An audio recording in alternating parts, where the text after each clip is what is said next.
The main heroine yawned loudly the moment the early morning sun started streaming through the window. She blinked awake, instantly wondering when the hell she'd dozed off. The girl let out a loud sob of fright as a status window suddenly blipped into view right in front of her. The main heroine froze when she realized she couldn't spit out normal words. The status window announced she was an NPC and would be killed by her dad on her 9th birthday. Just a minute ago, she was mindlessly scrolling her phone. Now, because of that lousy initial roll, she's a low-tier NPC. She was deep in grinding her cube to level 9 and had even emptied her wallet. She couldn't believe she'd just gone through a space jump. The girl lifted her gaze back to the status window, studying it closely. The worst part? She was supposed to die at her own dad's hands on her 9th birthday. Even if she was just a faceless NPC, this was way too much. The main heroine burst into tears. A stranger woman stepped in, wrapping her in a calming hug. The maid scooped the child up and said Madame Aries would be over shortly. The girl immediately sensed the warmth and comfort the maid's presence brought. Now she truly realized she was destined to die at 9. The main character started mentally begging someone to save her. She really wanted to wake up and realize it was just a stupid dream. If things have gotten this bad, why not try living a decent second life? Our heroine realized she was the only daughter of a rich, noble family. She was relieved she wasn't part of one of those broke noble families. Her parents didn't give a damn because they didn't care about anything about her. But the main character figured this made it way easier to bail when the time came. The third key piece of info? She was stuck in a game world. Our heroine had jumped into a game called Reincarnation, decided by a die. It was a mobile game based on the Heroes of Helios novel. You'd roll the dice to pick a character from the novel, then make decisions based on who you got. Character ranks are determined by their importance in the original story. Starting with a lowly level 1 extra, there are 5 ranks all the way up to the level 5 protagonist, the main character, and she was stuck at rank 1. Rank's one thing, but she had no freaking idea who she was. A week had passed since she jumped into this game, and still no name. Given their fate, you can understand the dad's disinterest, but even the mom didn't show once. But the main character decided not to jump to conclusions too soon. She took a deep breath in and out to calm down and get her bearings.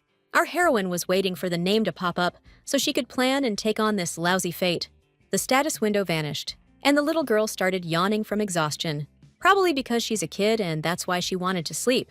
The main character closed her eyes and decided to think about the rest as soon as she wakes up. The girl was thrilled when the attentive maids fed her. Today, everyone seemed busy, so the heroine started wondering if something was going on. The maids began tidying the young lady's room, and the main character didn't get their moves. A maid asked Madame Aris if they should move the stone cup somewhere else. She told the maid to put it on the display shelf because the young lady liked it. The maid immediately replied that it made no sense, because the little girl couldn't notice anything like that at her age. Madame Aris said their young lady isn't just smart, she's absolutely amazing. She told them the girl keeps looking around with bright eyes, like she understands everything. The main character realized she should have faked being a baby more convincingly. She noticed the info window switched to the background character version, now displaying gender and age. The girl was annoyed they still hadn't shown her the ability window. If she ends up stuck in this body because of a level 1 character, who knows what'll happen to the cube? After all, that's the item the main character spent all her money on. She thought to herself, didn't a strange window pop up during the last upgrade? Now the main character couldn't believe the cube's upgrade somehow led her here. Level 9 cube world hopping? Complete nonsense. If leveling up caused this teleport, the main character should have gotten a better fate. The girl started calming herself down. No sense getting mad about something already done. The kid decided to stay positive. Willpower shapes destiny. The cube's buff was probably tough to test since she was a baby. Madame Aris wondered if they'd finish the preparations before the master's return. The letter came late, but they had to finish everything before he got here. The maid started griping, so Madame Aris told her to scrub the floors again. Things were rough, so they had to keep working anyway. Now the girl realized she hadn't seen the estate owner, because he wasn't even here. Looks like no one cared about the girl, so she could keep a low profile and disappear without a trace. Madame Aris warned that if she even thought about slacking on the young lady, the master would chew her out. She gave a smile and told Urine to calm down, while the maid begged Madame to stop cracking jokes about serious things. The main character realized that even if she could rewrite her fate, there were no real guarantees. The girl froze in horror when a terrifying thought hit her. What if her crazy father killed her before her 9th birthday? The main character vowed that if she ever saw the game devs, she'd make them pay. The dark-haired maid grinned when she caught the young lady already up and about. Agnes noticed the girl was in a much better mood than usual. The main character was thrilled. Today, the valuables were practically screaming for attention. Money was all new to the little girl. It literally took her breath away. Selena, the maid, gave a quick apology for not knocking and said she had a message from the head housemaid. Everyone in the room went dead silent when the servant dropped the bomb. The master had returned to the estate. The main heroine had no idea why he'd come back so fast. It had only been 2 days.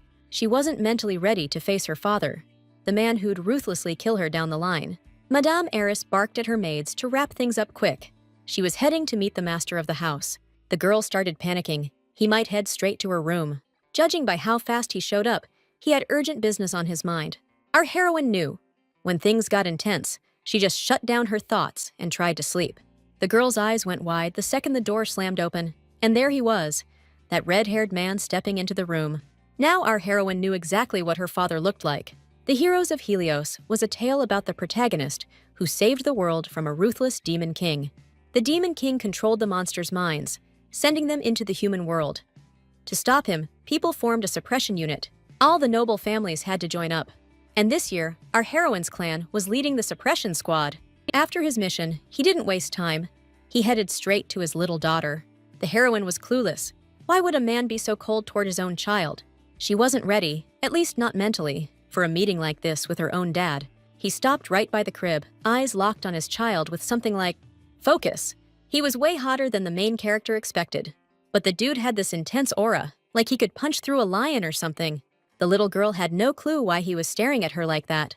The long red-haired guy's gaze was starting to creep the main character out. She started panicking when she realized he could kill her right then. The girl remembered there was only one surefire way to handle this.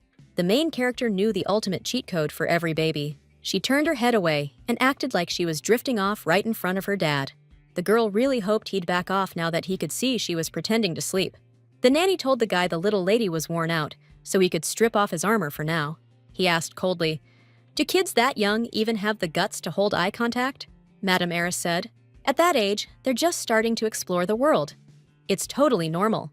She figured the kid was acting out because they're blood-related. The girl vowed that next time, if he flipped out again, she'd just look the other way. Suddenly, the main character felt strong hands gently lift her. She realized if she opened her eyes, it was definitely over. Gotta keep faking sleep. The kid burped straight in his face and immediately cursed herself for not holding out 5 more minutes. The estate owner asked the nanny if babies really burp while they're asleep. Madame Eris said pats on the back during naps would likely make them burp. The man got lost in thought, while the girl mentally thanked her savior. He laid the kid in the crib and told the nanny he'd go take off his armor. The other maids thought Madame Eris was a godsend. She never lost her calm. Agnes was thrilled the young lady stayed safe and unharmed. Our heroine figured Agnes had to be scared too, and was stressing over her. The hero's dad had golden eyes, which in the novel were super rare. From how the nanny spoke to him, the girl knew her dad's status was at least a marquis. But that didn't make sense. Had there even been nobles with red hair and gold eyes in the novel? She couldn't remember this family at all, so they probably weren't big players in the original story. If they were important, she wouldn't be a faceless first-tier extra. Since the dad just came back, she'd find out her name and where the hell she was soon. The next day, Dad left the estate again. He probably went to the capital to report on the uprising they crushed. He was supposed to come back after the report, but for some reason, he showed up at the estate right away. The main character realized her dad was one unpredictable guy. Agnes noticed the girl lost in thought and nudged her to smile brighter. The young woman couldn't figure out how this kid could be such a sweet little angel. Since the main character was in a good mood that day, she gave the maid a big grin. The maid called the girl's smile beautiful and admitted she looked just like her mom. Madame Eris told the maid to hush and muttered it was lucky the master wasn't here right now. The main character figured her dad didn't care because of her mom. She wasn't sure if her mom was actually dead or if the dad was just blaming her for it. But from what Madame Eris said, something definitely went down between her parents. Maybe if the main character could figure it out, she'd stand a chance to survive. The girl caught her favorite maid's eye and flashed another big smile. Ju-Ren noticed the suppression this year was dragging on longer than usual. It usually took a month or two, but this time it stretched out to 3 whole months. The protagonist realizes her dad was actually there when she was born. Remembering how cold the man was when they first met, she labeled him heartless. The girl's best move was to never let their paths cross again. At least it doesn't look like the guy's intentionally hiding his kid's name. Once she learns the name, She'll figure out which family she belongs to and her role in it. The little girl vowed to change her life no matter the cost. She drifted off and dreamed of some object flashing right in front of her face. It was a level 9 cube, but the system said she hadn't unlocked it yet. The system also told her one of the game's events had already kicked off, but the protagonist still had to meet the activation requirements. The girl snapped awake the moment she heard someone calling her. She stared at her tiny hands, wondering if it had all been a dream. Agnes leaned in, worried, asking if the young lady was okay. She'd looked like she was in pain. The heroine was shocked her maid was scared, so she mentally apologized. The maid guessed it was just a nightmare, but now she was cheerful. Madame Eris told Agnes they needed to check the room one more time before lunch. The main character went flustered the moment the nanny mentioned the master was returning tonight. The kid was already upset she'd been prepping all along, and the guy still hadn't shown up.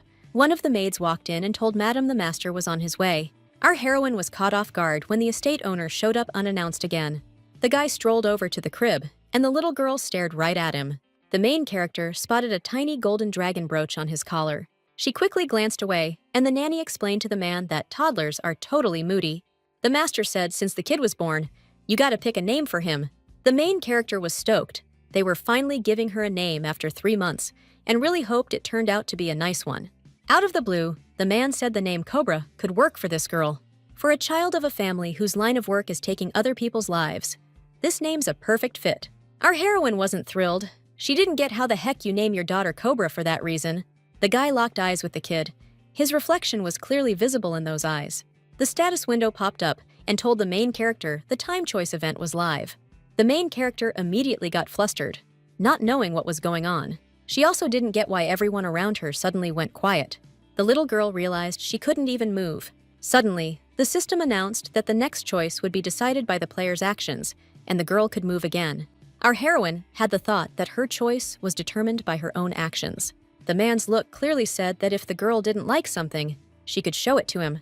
The main heroine immediately started waving her arms and making protesting noises. Then the man extended his hand, and the girl placed a fake flower on it. The man closely looked at his hand where Alice's flower was. He never thought he'd see Alice's flower this time of year, so he clenched it in his fist. The estate owner calmly announced they'd be changing the old name. The main heroine's eyes lit up when the man called her Alice Devine. The nanny and personal maid instantly smiled and congratulated their mistress on her new name. Our heroine couldn't believe she'd actually beaten her stubborn father. The status window announced the conditions were met, and the character's rank would now be updated. The character's info window just updated, and potential abilities are unlocked. The main heroine noticed a new section about her father going crazy, and the whole splitting incident. This detail was so detailed, it made the little girl want to cry. She suddenly realized she'd heard the last name Dravian before. Remembering her dad's pin, she wondered if the Dravian family are those dragon blood heirs. They're this family in the Empire, known for inheriting dragon blood and having insane powers. The main heroine had always suspected this family wasn't exactly normal. If they forced her here, then this little girl definitely earned it. Our heroine started wondering what else she might have read about this family in that book. The Dravian family's got a ton of secrets, most tied to the side effects of their freaky dragon blood. If someone outside the family gets pregnant with a Dravian child, they suffer the whole time and end up dying. There have been cases where family members couldn't handle their own power and snapped. She figured her mom probably died in childbirth, and her dad might kill her for that. The main heroine got a chill when she caught that cold look the guy shot her. He announced that now the Dravian child has a name. They need a little party. The nanny and personal maid smiled right away and said the estate owner was absolutely right. The man remembered he hadn't even celebrated his daughter's birth because he was at war. He ordered them to plan a big fancy feast for the first Dravian daughter's birth. The master asked how long it'd take, and they said it depends on how many guests are invited. The man with red hair instantly figured it'd take about a month. The nanny and maid nodded and told him they'd follow the master's orders. The father quickly turned his gaze to his child, whose eyes were wide with disbelief. He told the staff he'd personally inform the head maid about everything. The nanny nodded fast, showing her agreement with his lordship. The protagonist was stunned. He hadn't even said goodbye to her. She gave him the tongue and glared sharply at her own flesh and blood father. But only later did Alice realize he was still clutching the flower brooch in his hand. That definitely threw her, but new ideas and doubts started swirling in her head. She shut her eyes and guessed he was just way too shy. A full week had passed since her naming day, and the father started crashing in without warning. The main heroine had no clue why he kept showing up to stare at her sleeping face. Suddenly, the little girl heard the man ask, "What's your name?" Alice couldn't believe he'd figured out that someone else was living inside his daughter's body. Agnes quickly gave her name to his lordship, and Alice realized the question wasn't meant for her. The man knew that during his absence, Madame Eris had been caring for Alice. The maid nodded and asked his lordship why he was bringing it up. He asked if they'd noticed anything odd about the young lady's behavior. Agnes immediately started panicking and muttering, but the man coldly ordered her to speak clearly. The girl wasn't sure what he meant by unusual behavior, so she needed clarification. The main heroine mentally told her personal maid to respond decisively. But suddenly, the man declared she wasn't suitable as the Dravian family's maid. He ordered maid Agnes to leave the estate by tomorrow. The system announced a new event had triggered, but the main heroine wasn't ready. She never should have let Agnes get thrown out. The little girl's body wouldn't move, but she had to protect Agnes. The main heroine stared at the rattle, and the system warned that her actions would decide the possible outcome. She grabbed the rattle and flung it between the two of them. The man and Agnes instantly turned their stunned gazes to the little girl. He stared hard at his daughter, but she didn't flinch. She'd long grown used to his ice-cold glare. No fear came to her. The protagonist looked at Agnes, and her face lit up with joy. She stretched out her arms and silently asked Agnes to take her hands. Suddenly, she realized she'd soon collapse. Her legs were still too weak. The maid snatched the child up, warning the lady to be careful. Dangerous move. She glared at her father and silently asked, "Who the hell does he think he is, trying to fire my maid?" Agnes was way more valuable to the protagonist than this man ever could be. The man instantly figured out the girl meant a lot to his own daughter, Alice. Agnes smiled fast and said, "Master's not wrong." Without a second thought, he barked at the maid to put his daughter back in bed and take a step back. The man added quick, "Tell the maid to leave. Alice and I need a minute alone." The protagonist felt the relief. Her maid wasn't getting fired after all. But Alice was still determined to pay her dad back as soon as she grew up. Our heroine was really shocked when the guy suddenly held out his fist. She immediately grimaced, thinking he was about to sock her right then. But then the man suddenly pinned a flower brooch to his little girl's outfit. The father explained he'd already laid out a gift for the big day, but it'd be wrong to give her nothing in advance. He paused and said it was a special treat for his little girl. He figured it'd look bad if rumors started about the only Draven daughter not getting a single gift from her parents. Our heroine was stunned he even cared about this nonsense. A guy who's all about his family's reputation wouldn't have named his daughter Alice. No way. The girl glared at him with disdain, silently wondering how he dared to pull such a cheap stunt on her. He let out a deep sigh, muttering he didn't even know why he was explaining anything to a baby. Our heroine was happy she was pulling off this act pretty convincingly now. She stared at the girl in awe, asking if the man had really given it to her. It looked like the guy was actually treating her like family, handing out something like that. But deep down, our heroine had no clue why he'd given her this. Still, the little girl was happy her personal maid Agnes was back in a good mood. Makes sense, since the young girl wasn't actually fired from her job after all. The man had said earlier that if the maid was someone Alice liked, he'd keep watching over her. He trusted her, and Agnes now had to take even more care of the princess.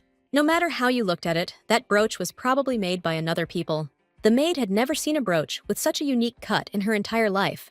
She added that the brooch really did match the young lady.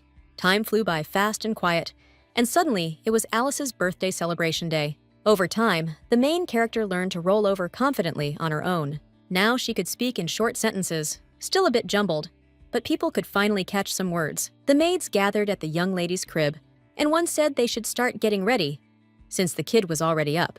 Agnes lit up instantly and told the others, "All right, time's up." She ordered Urine to drop a bath bomb in because the little lady was coming in. Another maid burst into the room and shouted the kitchen needed help fast. Selena said they were swamped too, but still told Urine to go help. The main character opened her eyes, surprised she'd already fallen asleep, but now she felt well rested. Madame Eris told the young lady she was just about to wake her, but the girl had already stirred on her own. Suddenly, our heroine noticed how exhausted and worn out her nanny really was. The young woman informed her master she was heading to prepare for the upcoming celebration. She asked him not to hug the little mistress too tightly. She was tiny and delicate, after all. The man assured her not to worry. He could definitely control his strength.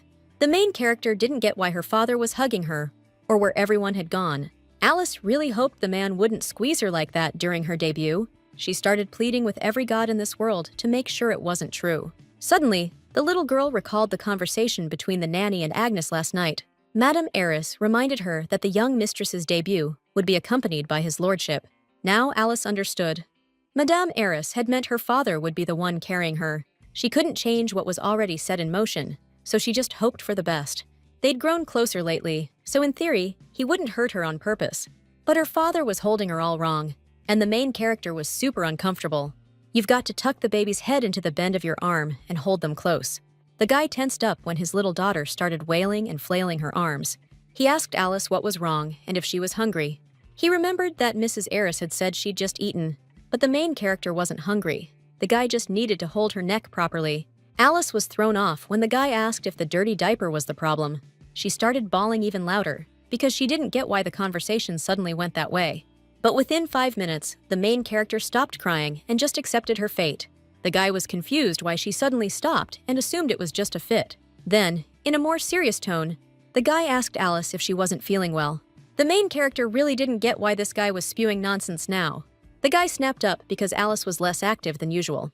The toddler gave up and told her dad he was holding her all wrong.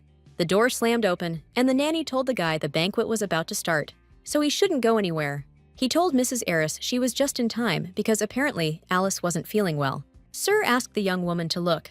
Doesn't Alice's face look full of pain? The nanny told him not to worry and to let her check things out first. Madame Eris's face gave away everything the nanny was thinking about the situation. She told his lordship the young lady was perfectly healthy. No doubt about it. The nanny figured the girl was just uncomfortable. Sir was holding her too tight.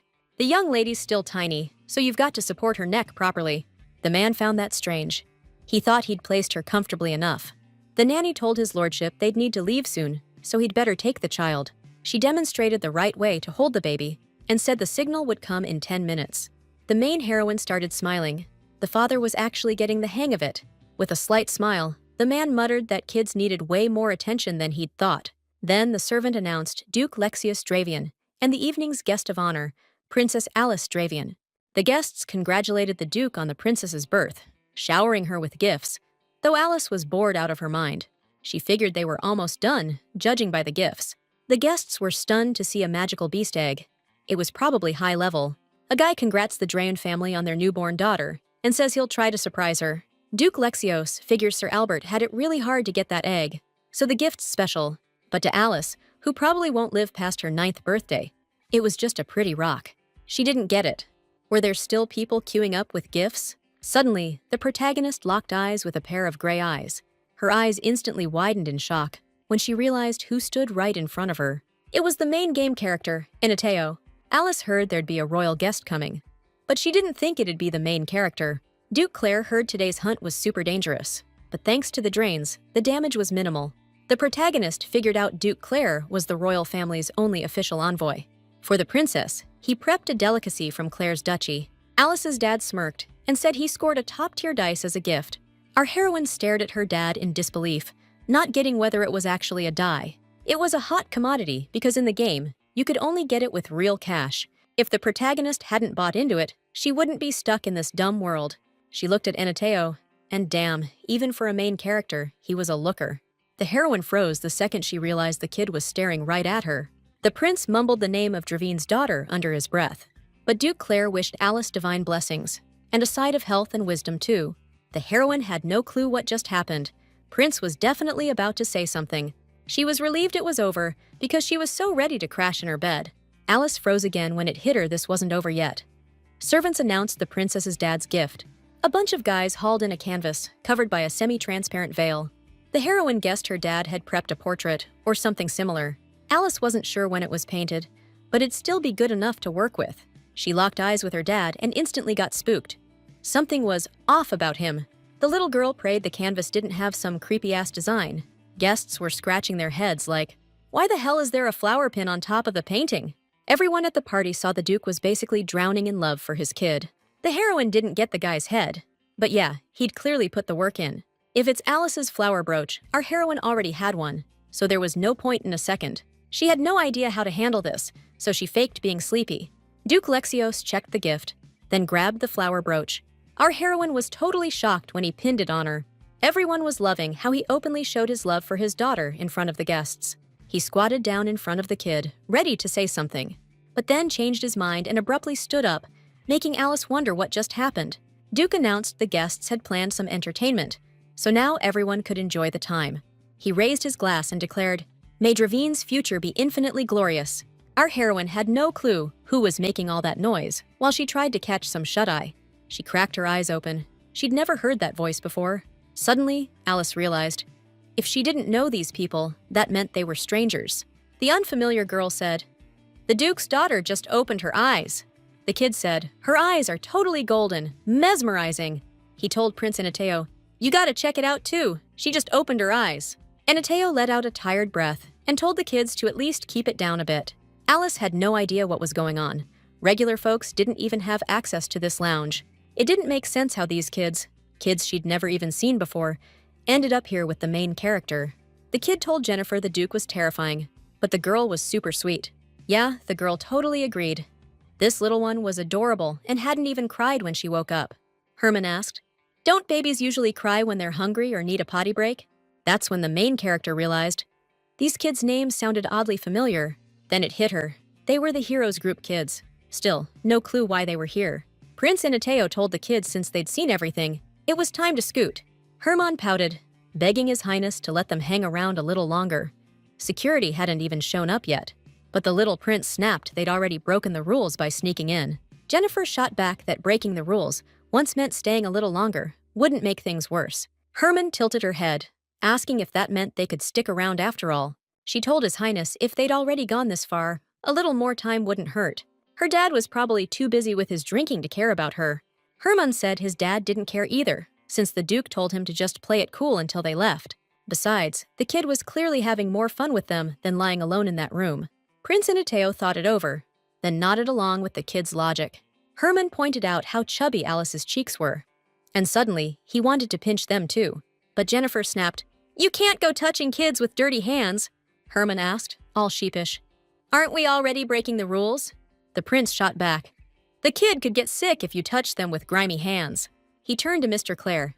"You really want Madame Dravine getting sick over this?" Jennifer huffed, "Your Highness, stop loitering over there and come over here."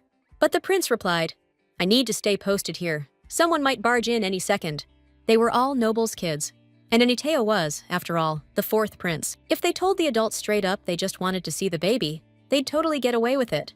They all looked at Alice again and melted into goo over her cuteness. Herman asked, "Will it be okay if I wash my hands and just touch her?"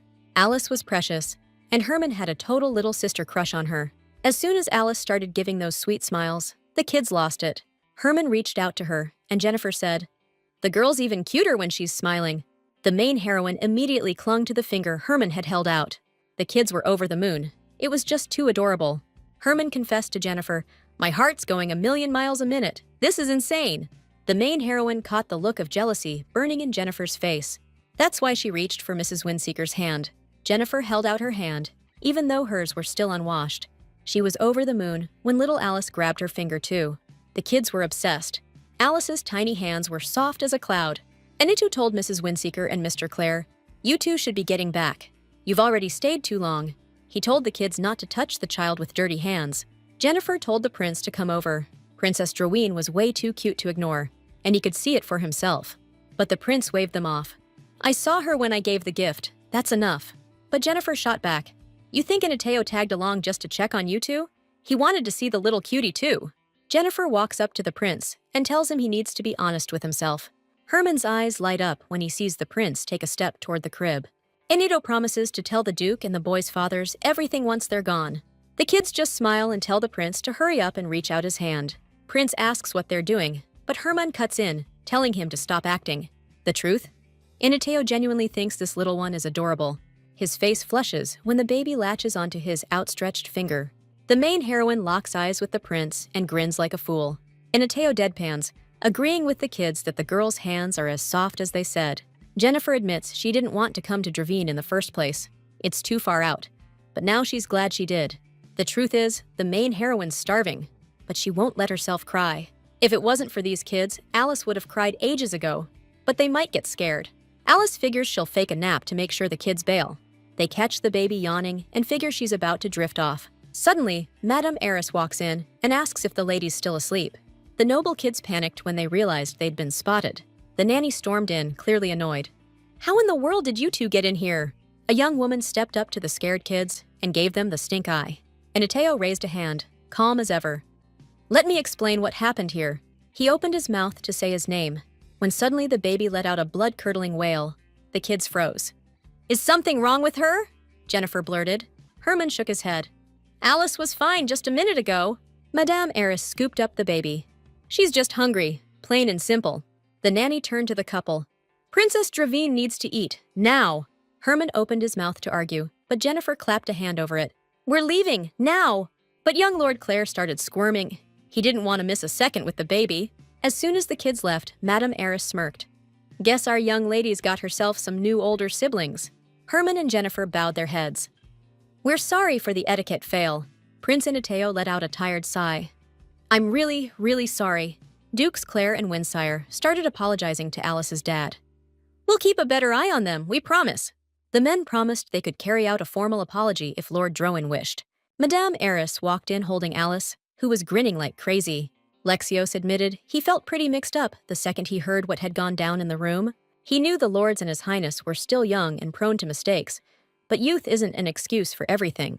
Duke Clare and Duke Windsicker declared they fully agreed and took full responsibility. Duke Drowain asked coldly what they'd do if something had happened to Alice. But he admitted Drowain shared some blame for letting the kids in. They also had to consider the kids clearly had no bad intentions. From Madame Eris's words, the Duke's kids and the prince were just playing with Alice. The protagonist snickered at Anateo's face as he tried to act like he wasn't having fun. Lexios stated the incident would be treated as joint blame and resolved per Drowain's official stance. German and Jennifer high-fived each other, their dads nodding at Duke Drowain's generosity. A maid entered and told his lordship the evening event would start soon. They moved to the patron hall, and Germain gaped at the huge crowd of stars. The protagonist smiled, seeing the kids enjoy the evening, except for the main character. The steward shouted that the final event is about to start, and guests need to look at the sky. He announced they're launching the Heavenly Path program right now. Everyone get ready! Herman was stunned when he spotted a flickering light in the sky. He couldn't look away. He turned to Jennifer, excited. You gotta see this! But she was already staring at something else. In an instant, that flickering light shifted into a golden dragon blazing across the heavens. It was pure magic. That's gotta be the Durain family's sacred dragon, Jennifer guessed, eyes wide. The kids screamed when the dragon lit up the sky, spewing fire in every direction. Alice noticed her dad watching her, cold, razor-sharp eyes he always wore. But tonight, Lexios's gaze felt different. Human. That shocked her most. For once, his look held warmth. Real love. It felt like sunlight melting her heart. Alice shook it off. Just late, she told herself. My tired brain's playing tricks. The nanny tugged Alice's sleeve.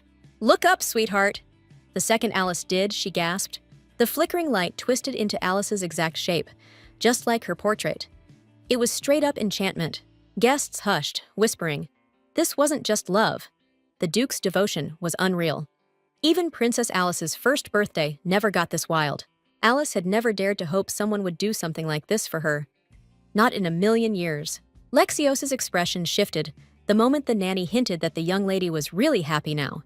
Madame Eris told the little girl to stop wriggling. This was way too risky for her. But Duke Dravine ordered the nanny to hand over Alice immediately, and the young woman complied without a second thought. She passed the child to the Duke, who gently cradled his daughter with care and affection. German, the name, was amazed when he noticed Alice in the sky, starting to move and glow brighter than all the stars. Lexios said the magic didn't even begin to capture her true beauty. Alice found the Duke's tone and reaction hilarious. She started grinning from ear to ear. But deep down, seeing her father made the main heroine feel uneasy. After discovering her fate and family, all Alice could think about was fleeing. She was certain she'd push her father away. But the man kept trying to connect with her over and over. Lexios silently apologized to his daughter, confessing just how much he loved her. He vowed that, starting now, he'd be the best dad to his child. Alice kept telling herself the guy had wanted to name her after a snake and kill her on her 9th birthday. She drilled into herself that she hated this man and only wanted to escape her destiny, keeping her distance. Suddenly, a soft smile came over Duke Dravine's face, and he thanked Alice. The main heroine felt a wave of sadness. She was really trying to keep her distance. She started covering herself with her hands, but the Duke figured his daughter was getting uncomfortable again. But then the heroine broke into a smile. She was clinging to the hope of a miracle that had let her stay with her dad. Dukes Claire and Windsicker thanked Duke Gervain for letting their kids hang out with the young miss. Jennifer huffed, "Herman can't just call the kid by name without asking first." The girl was baffled. "How'd the baby end up with cheeks so soft?" Agnes blushed. "That young lady's so adorable. Just looking at her makes me happy." The heroine mentally facepalmed. How could Agnes act that way in front of the kids? Even the main guy was stunned. The maid handed the baby over and tossed out an invitation to the young miss to head to her room. Agnes snatched her up, and Alice spotted the prince instantly. The heroine deadpanned, "What's even going through your head, staring like that?" The real main character wouldn't even glance at someone they didn't care about. Born with that kind of talent, they barely showed emotion. Alice, half asleep, recalled Anito's powers were all about foresight. The butler barked at the next carriage, "You're clear to go!" Duke Windsicker raised a toast again to Duke Gervain for the new addition. Herman hit the ground and started yelling he wanted to stay here and live with Alice. Everyone but Duke de Vigny was smiling while watching the kids' tantrum. Duke Claire promised his son they'd definitely come back to visit Miss Alice again. They sealed the deal on pinkies so Herman would believe them for sure. Young Duke Claire waved goodbye and promised he'd definitely come back. But Lexios frowned and asked who told this kid he could just come back whenever he wanted. He ordered that from now on, no visits from Duke Claire's family would be allowed. The main character noticed the servants had moved all the gifts to the lounge room. Then the young lady spotted her father's portrait in there too. Agnes honestly admitted her dad's portrait didn't even come close to Alice's cuteness. But still, the gift was nice. The main character smiled. The gift was actually pretty good. Time passed, seasons changed, and our heroine's body gradually grew. The maid held out a spoonful of porridge and used a flying toy plane to coax the young lady to eat it. As her body grew, the main character went through every stage of development. The girl sat up on her own, held onto hands to stand, and clung to furniture to take her first steps. Today, the main character tried taking steps on her own. Madame Eris noticed the little one was walking way better than she expected. The carpet was so soft, it messed up the main character's walking. Agnes thought their mistress was next level, and knew she'd talk any day now. Alice was stoked the muffled babbling days were finally ending. She'd been quietly cranking up her growth, and lucky for her, no one caught on. Guess being a Dravian made her quick growth seem totally normal. At this rate, Alice would be chattering in full sentences by her first birthday. Dravian are all about inheriting Dragon Clan talents. The main character figured she might get some sword talent from her old man, or maybe she'd land some magic skills or straight up genius. But considering how the main character ended up in this body, genius? Not gonna happen. At first, Alice was all about surviving. Now, everything's flipped. The nanny straightened up and dipped her head the second she saw the master walk in. Duke Dravian showed up every single day just to see his daughter. Madame Eris told the master nothing happened to Alice while he was away. Lexios lit up when the nanny said Alice took 10 steps this morning. The girl almost fell a couple times, but bounced back quick and kept going. The Duke grabbed for his daughter, saying they had to record this right away. Alice earned a reward, 10 steps, 0 faceplants. Then the main character caught her dad's hand sneaking into his pocket. Lexios offered another flower-shaped brooch as a gift for his daughter. Agnes gasped, saying this one looked extra stunning. The faint crimson glow inside felt like a ruby forged in blood-red flames, but the sharp, detailed petals meant Alice couldn't wear it till she turned 8. Duke Dravian nodded, agreeing solidly with his daughter's maid. He asked Alice if she'd show Dad her progress. The girl took a few steps, and the Duke dived in with praise. Lexios checked if she wanted to play with Dad next. She nodded fast. He asked what game she wanted to play or what she wanted to do. The guy was really trying to get his daughter to call him Dad, and the main heroine thought it was hilarious. Alice finally gave in and called him Dad, and you could tell he was beyond thrilled. Since the little one pulled it off, she's getting another gift today, and she's going to be over the moon. It was a brooch with no gems, but it was crafted from a red flying beast's feather. Agnes noticed Alice yawning and offered the young miss a bedtime. Right then, the main heroine was feeling totally blissed out and full of hope. Alice just prayed this joy would stick around forever, so she wouldn't have to say goodbye. Deep into the night, the little girl sensed a light breeze tugging at her hair. The heroine's frown deepened when she heard voices, wondering if someone had somehow opened the window. Those unfamiliar voices kept whispering about doing something in secret, and that set her nerves on edge. That's when Alice's eyes snapped open to catch the source and figure out what was going on. But to her shock, the main heroine found the room completely empty. Alice couldn't stop wondering, what had she just heard, and who could have been there? The window was sealed shut, but the heroine stretched out her hand the moment she spotted strange light glowing. The next second, a mysterious glow thickened around her hand, pulling her focus like a moth to flame. Alice started glancing around, totally sure she just hadn't woken up yet. The main character was sure something had brushed against her hand. It felt weirdly nice. Alice froze in horror the second that weird light showed up again. She was terrified. This little girl was seriously starting to think a ghost was in the room. She started screaming so loud it jolted Agnes off the bed. Lately, the young lady had been latching onto the master nonstop, leaving the maids scratching their heads. Agnes had been moping these past few days, convinced the young lady was just sick of her. The maid suggested Alice change clothes, and the kid lit up instantly. The main character was all smiles the second they stepped out into the garden. Duke Druin was pushing the carriage, beaming every time he caught his daughter's grin. He offered to show Alice the fall leaves and scooped her up in his arms. Then Lexios tossed the little one toward the sky, and the main character burst into giggles. But Alice suddenly went quiet and paled. The second that strange voice echoed again, Duke Druin shot his daughter a confused look when he realized she'd gone silent. The strange voices kept whispering they had to wait a little longer. Alice started trembling with fear, and the adults tried to calm her down, thinking she was scared of the height. The main character got scared. She'd heard ghosts even with her dad around. The maid showed the baby a toy, but the kid didn't react. The man thought for a moment. He snapped his fingers, and fire appeared in his hand. Big surprise for Alice. Then the Duke raised a hand to him and said, "You haven't used magic in ages." Alice was shocked her dad had magic too, and totally thrilled to see it up close for the first time.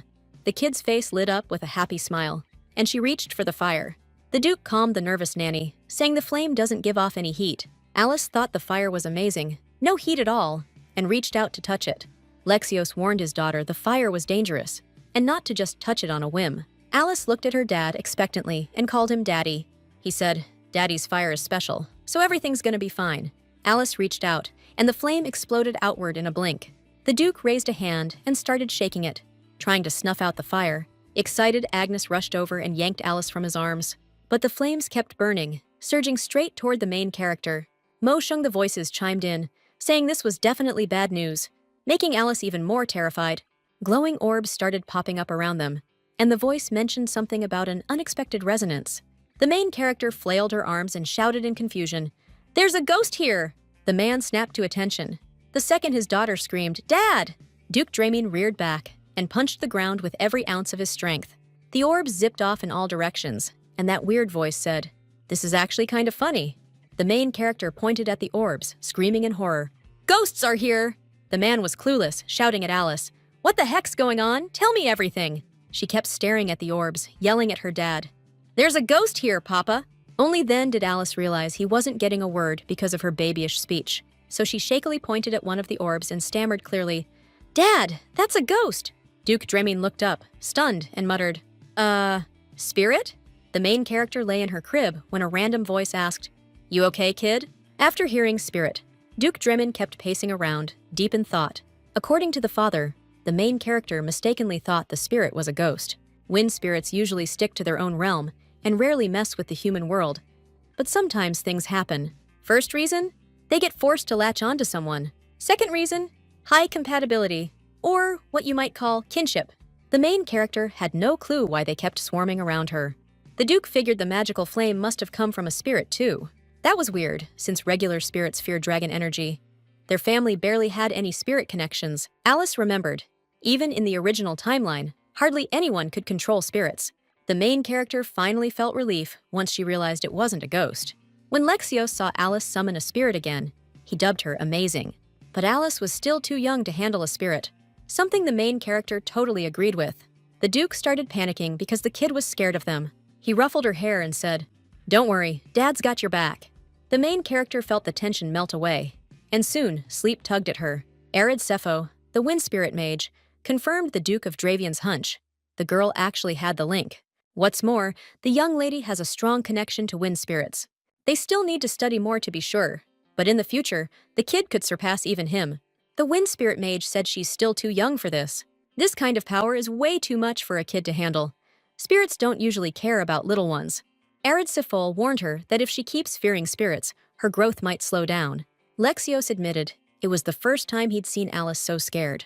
The wind spirit mage asked the Duke if they could use the method he'd mentioned before. The method was called sealing, and there was no way it'd hurt the kid. Once sealed, it can't be undone right away. But since she's under a year old, now's the perfect timing. Alice's face went tense. She didn't get what they meant by sealing spirits. She was scared, thought they were ghosts, but now she knew things were safe. How could they be sure there were no side effects? And when the heck would the seal ever come off? The main heroine really wanted to push back. Alice caught the spirits swarming around Arid Sifol, repeating seal over and over. The wind spirit mage told the kids to chill. They weren't going to get sealed. Old Man explained he wanted to temporarily seal the young lady's family bond with them. Arid Seville asked the spirits if they even heard how scared the lady got. Instead of whining about injustice, the spirits needed to apologize to Alice first. The spirits broke the rules, yet the innocent lady has to seal the bond. The wind spirit mage calmly announced they'd perform the ritual tomorrow. Then the old man started cursing, asking the spirits what they could possibly tell a baby who's not even a year old. Arid Seville waved a hand, telling the spirits to get back quickly. He said they need to do the ritual ASAP, since the spirits were being too pushy. The old man told them not to worry. Once he'd hunted high-level magical beasts with the previous Dravain Duke. Arid Seville bowed and said he'd prepare for the ritual accordingly. The main heroine looked confused at the wind spirit mage the moment he winked at her. Alice figured he wasn't a bad guy, but he was definitely hiding something from them. Lexios asked his daughter what she was thinking so hard about. He told Alice not to be scared, because Grandpa would help her stop seeing those things. The Duke was a little scared too, but you could trust Mr. Seville, the medium. The main heroine really wanted to tell her dad that she was totally fine.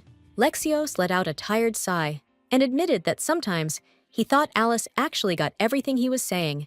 It kind of bugged him that the girl still couldn't talk, but the main heroine totally understood every word and could hold a conversation. Still, the kid couldn't risk anyone finding out. Agnes told Alice she'd be crashing right next to her tonight, so the kid had absolutely nothing to stress over. Midnight rolled in, and both of them had been fast asleep in their beds for hours. The heroine felt a breeze again, instantly thinking Agnes must have forgotten to shut the window. Her eyes flew open the second she realized who would have left the window wide open in the middle of winter. Yep! It was the spirits Alice thought the mage had already banished. The heroine suddenly noticed the cards taking flight, and that was seriously spooky.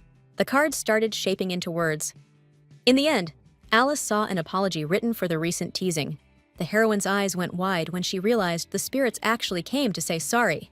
Alice's jaw dropped when she remembered. Kids her age couldn't read a thing. She shot back with a doubtful grin. You really think that ghost knows I can talk? After getting a yes, the main character realized this was a real problem. The spirits promised to keep the secret, and Alice started wondering why there was less spiritual energy than usual. The girl figured she'd just been too scared. After all, the spirits weren't really bad. When she touched the spirit, the protagonist's face lit up with a big smile.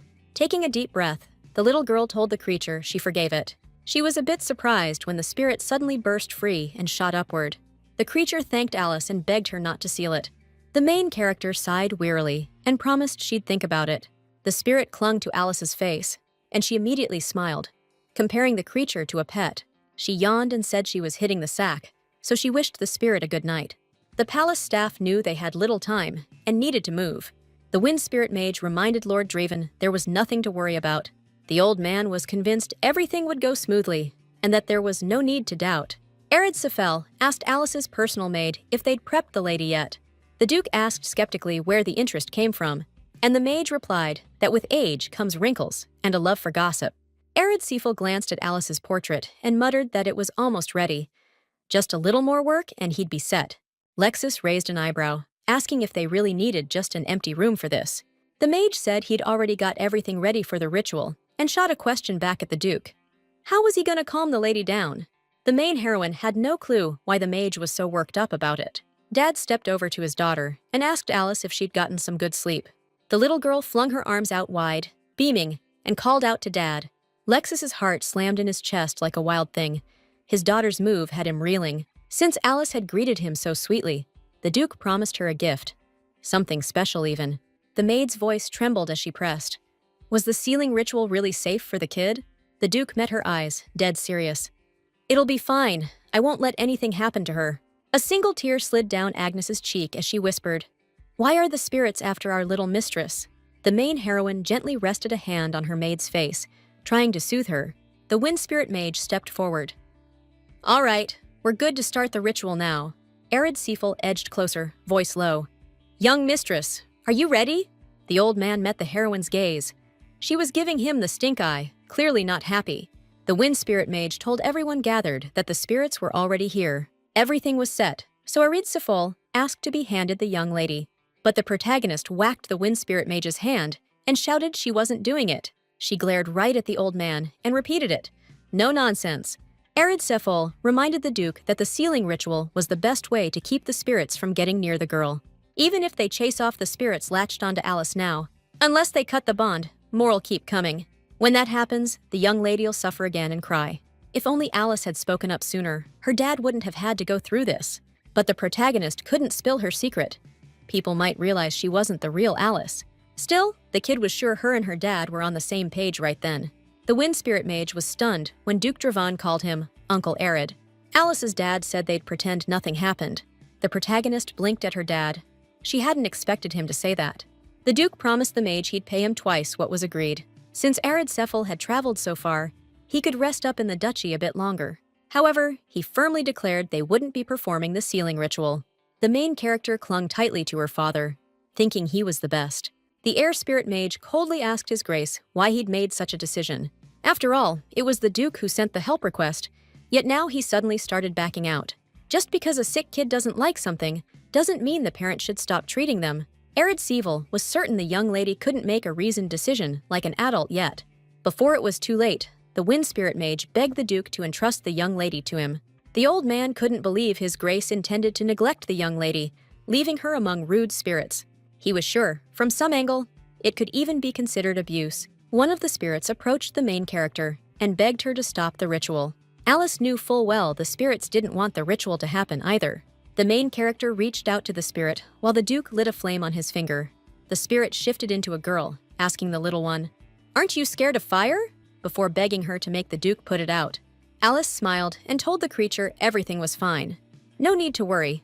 The fairy begged the little girl not to agree to the ritual, because she shouldn't have to do it because of them. The spirit promised the little girl they wouldn't follow her, but warned her not to seal them. The girl started crying and begged Alice not to seal herself for their sake. A status window popped up, announcing a new event had activated. The main character felt her body freeze up again. It was the same pop-up she got when she first claimed her name and leveled up. Your choices shape your character's future, so all Alice could do was whisper one thing. The main character beamed and told the creature they were friends now. She reminded the spirit she'd already forgiven them yesterday, so no more hiding, even if they talked to her. Alice held out her hand and repeated, "We're friends now." The spirit grinned and told the little lady he'd be her buddy. He kissed her cheek and thanked the little girl. Then the main character gasped, "No way I'm doing that!" The next second, the wind spirit mage erupted in loud laughter, shocking everyone. The main character had no clue what was going on or why the wizard was acting so weird. Alice blinked in shock as Arid suddenly shoved the spirit aside without effort. She scowled, wondering if the mage actually thought he could pull that off. The main heroine jumped when the old man suddenly slapped his hand down on her head. Arid admitted the young lady was actually amazing. The spirit moved closer to the girl, and Alice checked if he was okay. Got a thumbs up right away. The Duke sighed and admitted he couldn't decide whether to scold or bask in pride over his daughter. He figured Alice had been full of surprises lately. Lexio sent Agnes to fetch the staff to restore everything in the room. Duke Dravian told Arid he'd gone too far this time, but the wind spirit mage shot back. "You gotta deceive your own first to trick the enemy's army." Since they were done, the mage suggested the kids grab a cup of tea. The main heroine realized they'd really hoodwinked her and had no clue when it all started. Alice sat at the table, trying to piece together what it all meant. The mage took a sip of tea and immediately swore by it. 15-year-old Adoris leaves, no joke. The Duke replied it was a humble offering, compared to what Arid had just pulled off. He asked the mage to walk them through the ritual again, step by step. Alice was still lost, so she needed it spelled out too. Arid noticed His Grace has really changed lately. The mage remembered how 4 years ago, Lexio said he had no plans to have kids. First off, Arid decided to bring up the contract and age issue. He reminded them he'd already said spirits rarely show up for little kids. Put simply, making a spirit contract means talking with it and borrowing its power. So, the spirit's master needs to have strong willpower, sharp mind, and tight control. Through their bond, they fed off each other's magic energy. People usually say spirits show up around age 7, but the truth is a little different. Duke Dravian asked the wind mage what he was getting at. It wasn't about the actual age, but the control they had by that point. A kid who draws spirits in already has the hidden ability to control them.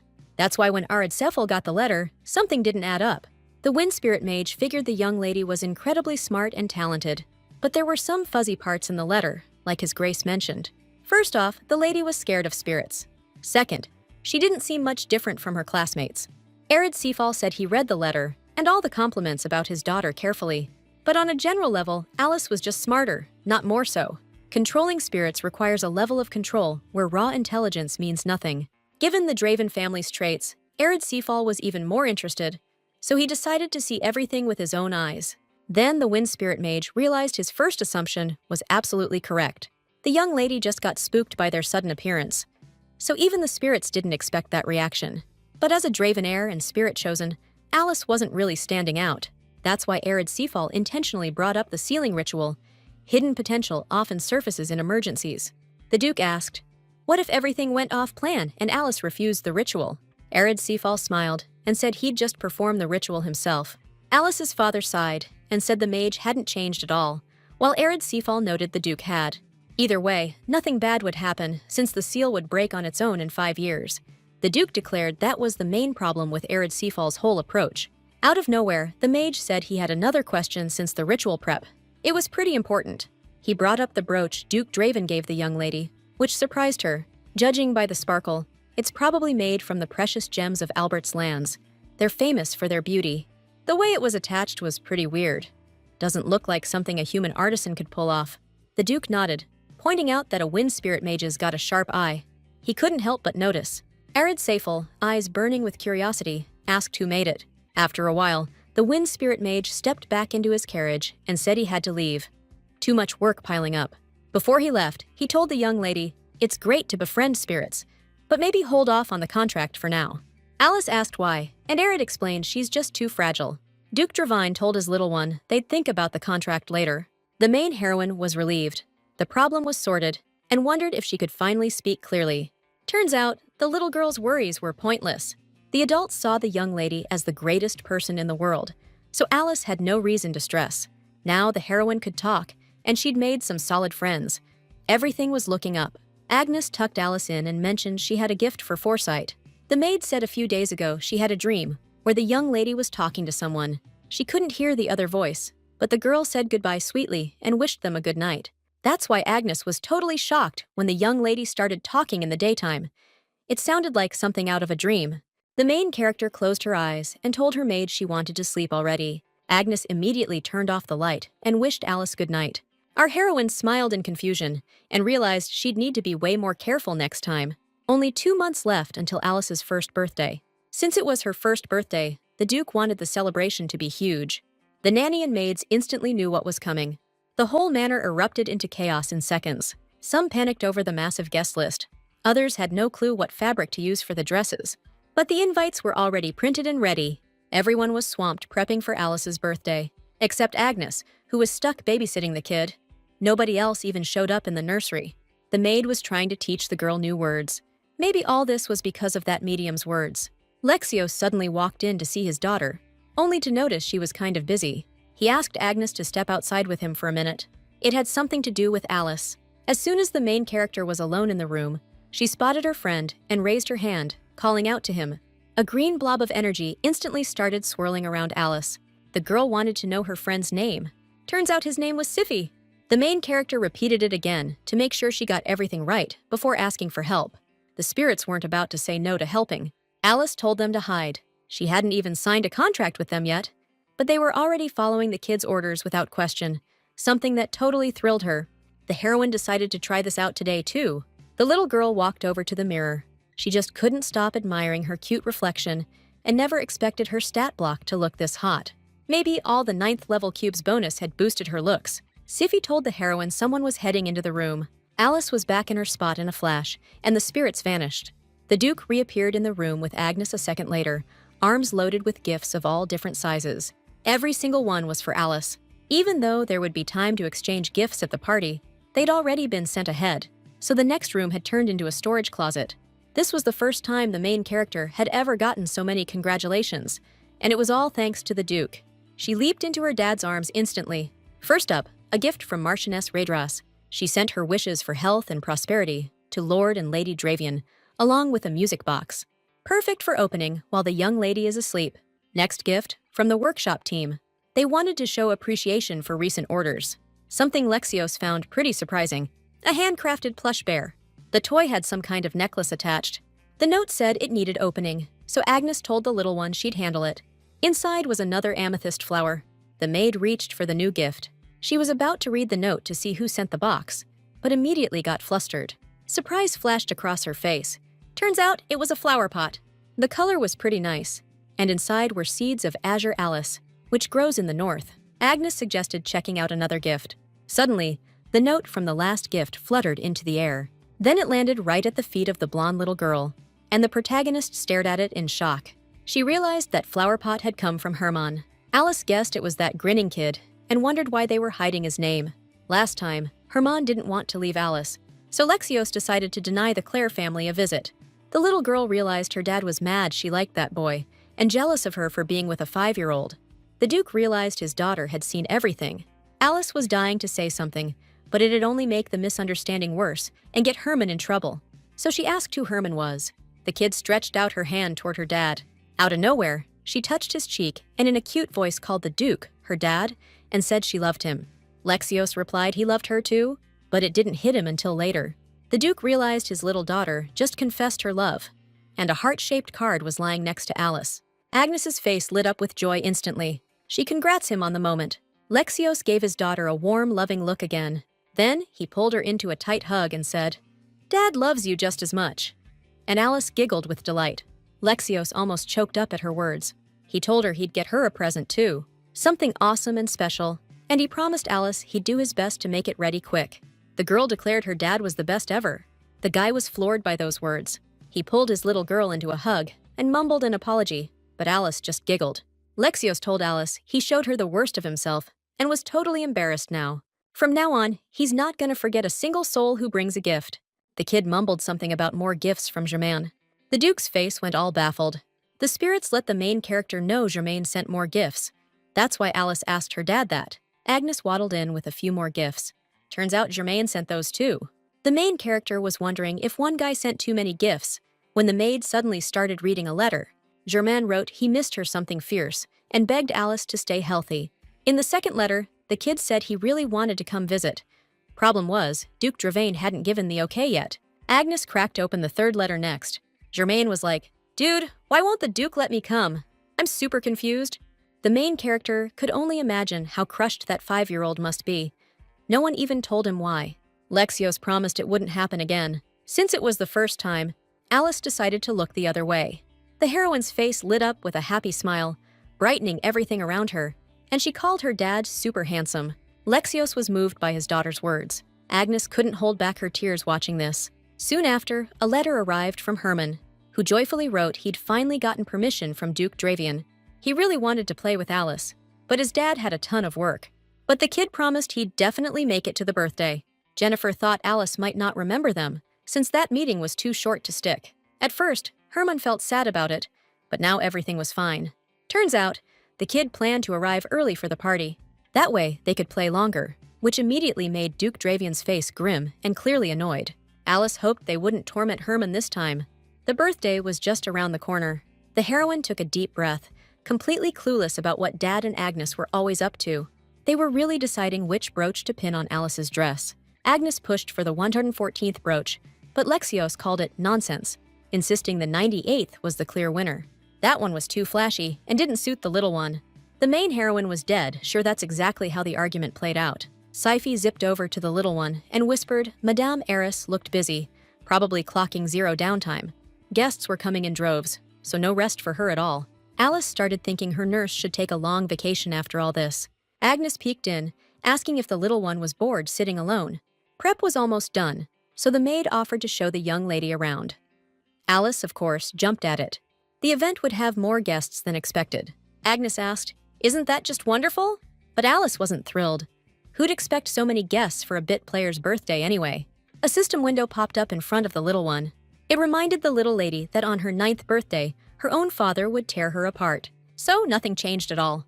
There was only one way to level up your rank. Character rank split into 5 tiers, and the rule was super simple. It all came down to how important their role was in the story. Take Cinderella, for example. The background characters were the mailman and her dad.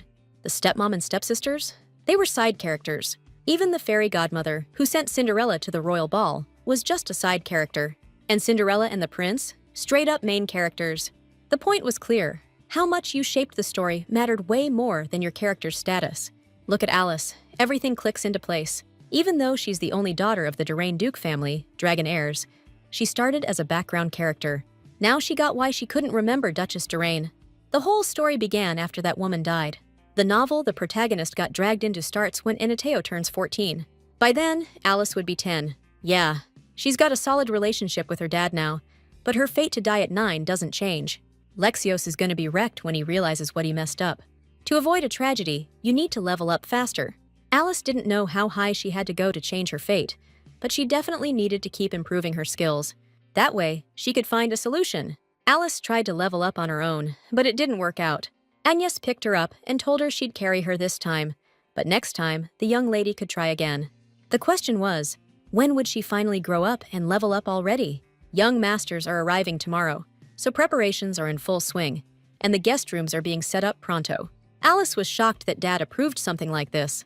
One of the maids asked Agnes to help hang the window curtains since everyone else was busy. The maid asked Alice for permission, and she, of course, said yes. Agnes said she'd be in the next room, so if anything happened, the young lady could always call for her.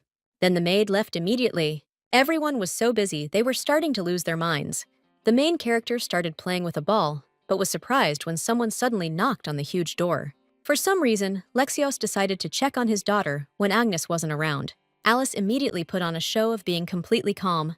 The Duke crouched next to the kid, scanned the room, and noticed Agnes wasn't nearby. He figured his daughter had already gotten bored here. Even when Alice played the innocent little girl act with her dad, he didn't crack a smile.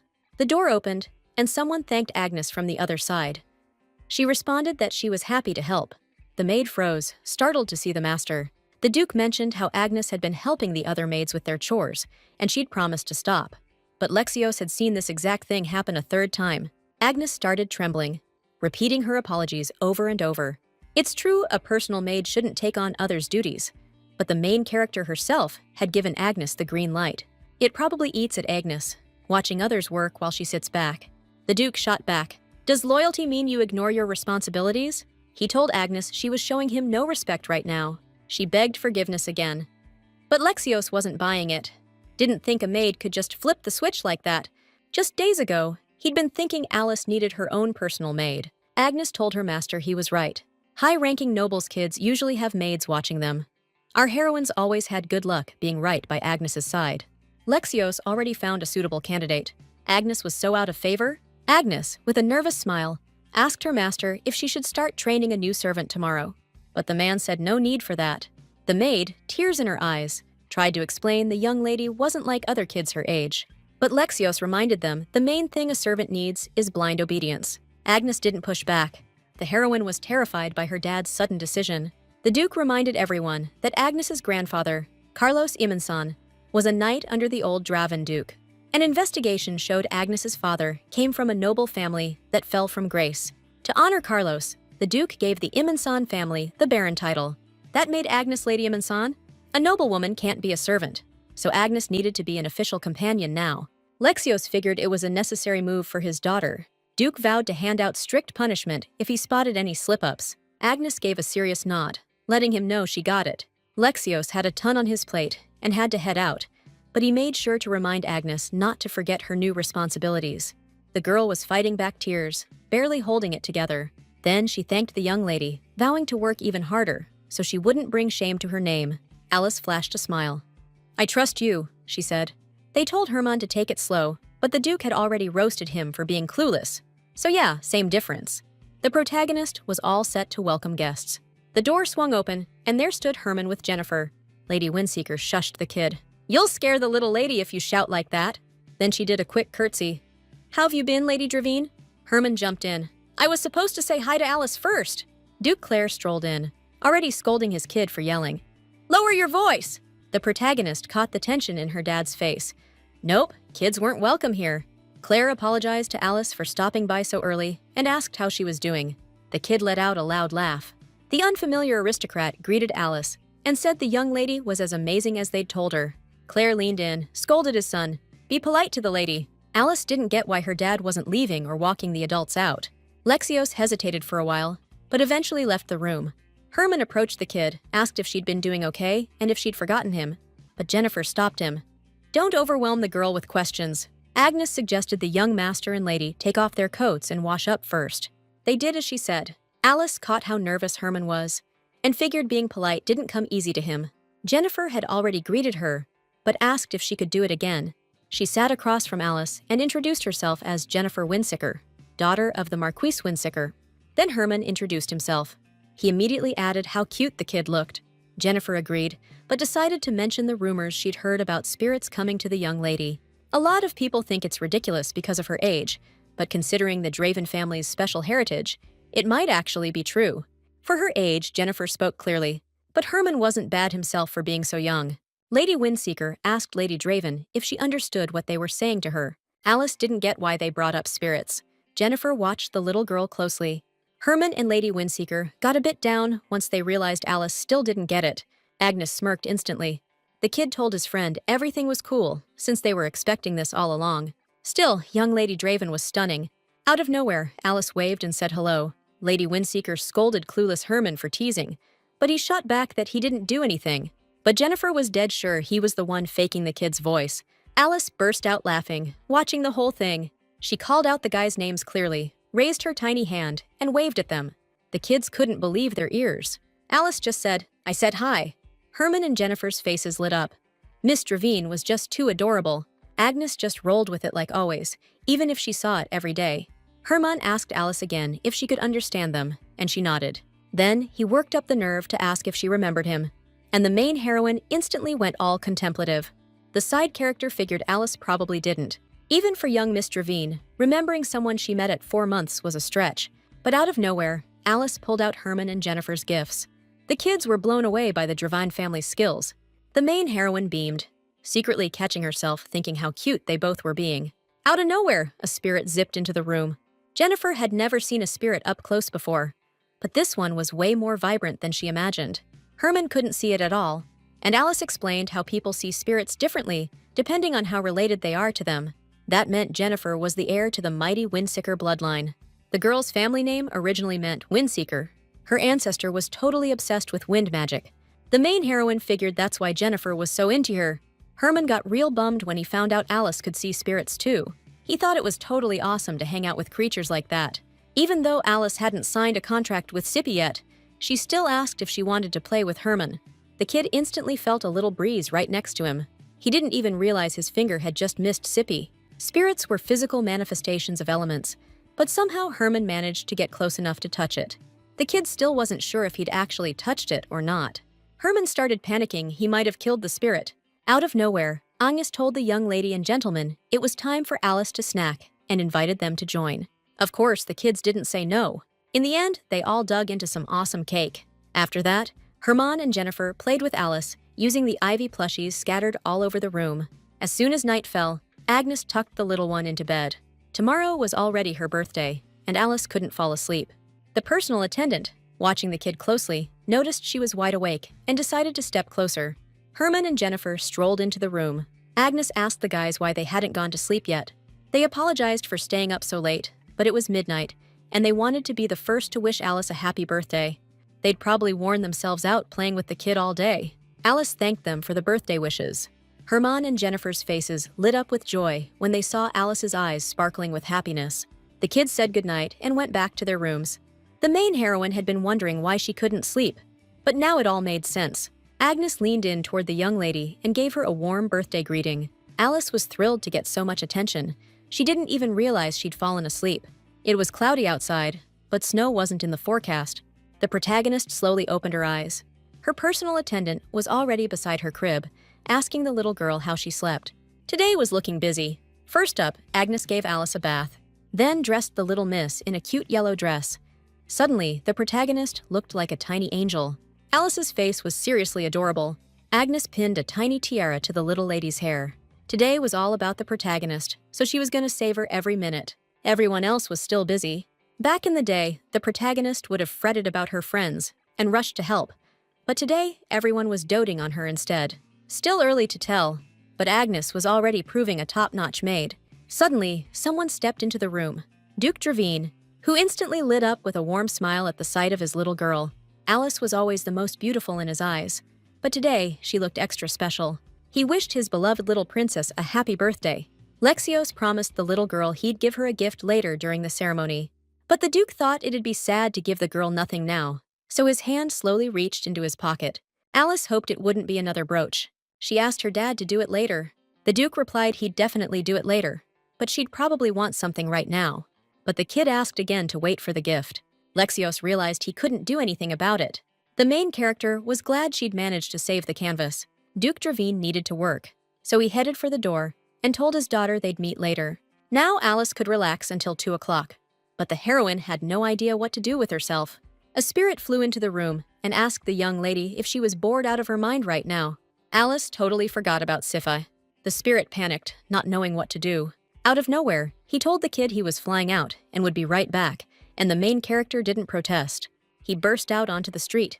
As expected, the wind spirit had insane speed. Thinking about it, the heroine started yawning. Agnes noticed Alice wanted to take a break. The spirits suddenly stormed back into the room. They told the little miss the streets were packed, though the heroine already knew that. But the spirits kept rambling about how everything outside was sparkling. Alphabet cards were scattered across the table. They instantly snapped into words, and even Agnes finally got what the spirits were trying to say. A man blessed by the gods showed up. Agnes whispered to Alice it was probably the priest, but the heroine knew better. It was about someone born with real divine blessing. Prince Inateo. The kid had special abilities that made him act older and more cautious than his peers, so he wouldn't come to a place like this without a reason. The main story kicks off after Inateo enrolls at the academy. In the main story, Alice's dad never celebrated her birthday, and Inateo didn't come to her party. But now he was here. Something was definitely changing. The main character didn't know if this was a good thing, so Sifi suggested greeting the guests. Unfortunately, Herman and Jennifer couldn't make it. Alice thanked Sifi for the update. Some time passed. The personal attendant fed little Lady Dravine and asked if it tasted good. The kid nodded right away. The nanny stormed in and ordered Agnes to get the kid to the waiting room, fast. Dad was waiting for her there. Just like Alice thought, she was going with Dad again. 8 months ago, being with him was so awkward. Now, the main character felt most comfortable right by his side. Lexios said a huge crowd had gathered outside, so he told the girl not to worry. The man promised that Dad would always be there, and the main character didn't doubt his sincerity for a second. She immediately snuggled up closer to him. Then the arrival of His Grace Duke Lexios Dravane and Lady Alice Dravane was announced to all the guests. Everyone immediately started clapping. Herman and Jennifer were among them. The Duke thanked everyone for the long journey they'd made to celebrate his beloved daughter's birthday. He'd prepared especially carefully to ensure the Dravane name wasn't disgraced. Alice figured the gift-giving would start soon. But before starting the banquet, the man wanted to show off something to everyone present. Suddenly, he asked all the guests to look at this child. This adorable little girl was the star of today's celebration and the legitimate daughter of the Dravane family, heirs of the dragon's blood. She was the one Lexios loved more than anyone in the world. He'd specifically planned this celebration to show off his daughter. He wanted everyone to see how radiant the little girl was, so he publicly congratulated his beloved daughter on her first birthday. Then he hugged her tightly. Alice laughed and told her dad she loved him too.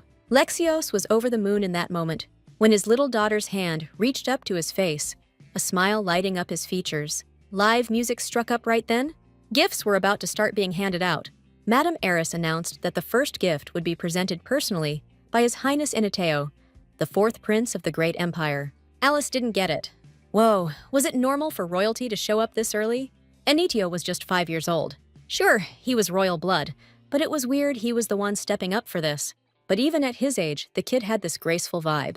The Duchess bowed to the prince, saying it was a huge honor to receive His Highness's personal visit.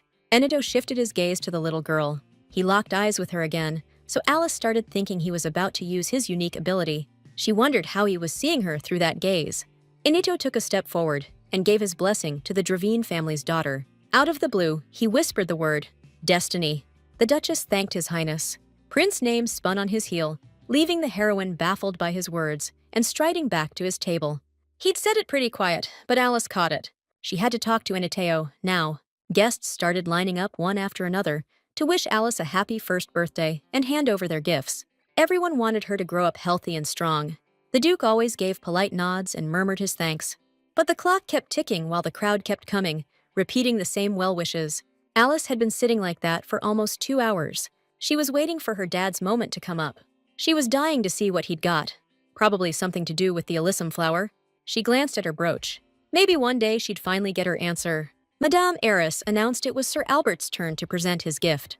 The man whispered something to his son. Then he approached Lady Alice Dravain with a smile and said, "It's been a while, hasn't it?" At the last banquet, this guy handed over an egg. Now he's presenting a new gift and wishing Lady Dravain divine blessings. Tacked on a line about spirits always watching her back. The heroine tilted her head. Something about his tone felt off. Then Sir Albert left.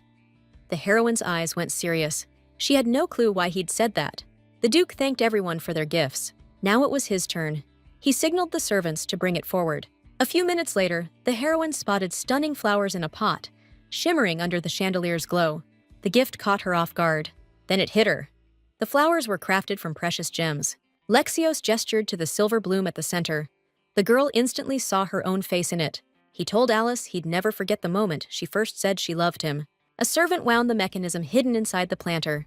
A soft, beautiful melody filled the air instantly. The heroine knew it had to cost a fortune. But even imagining someone coming up with this was mind-blowing. Lexios told his daughter he loved her. The little girl beamed and said she loved him back.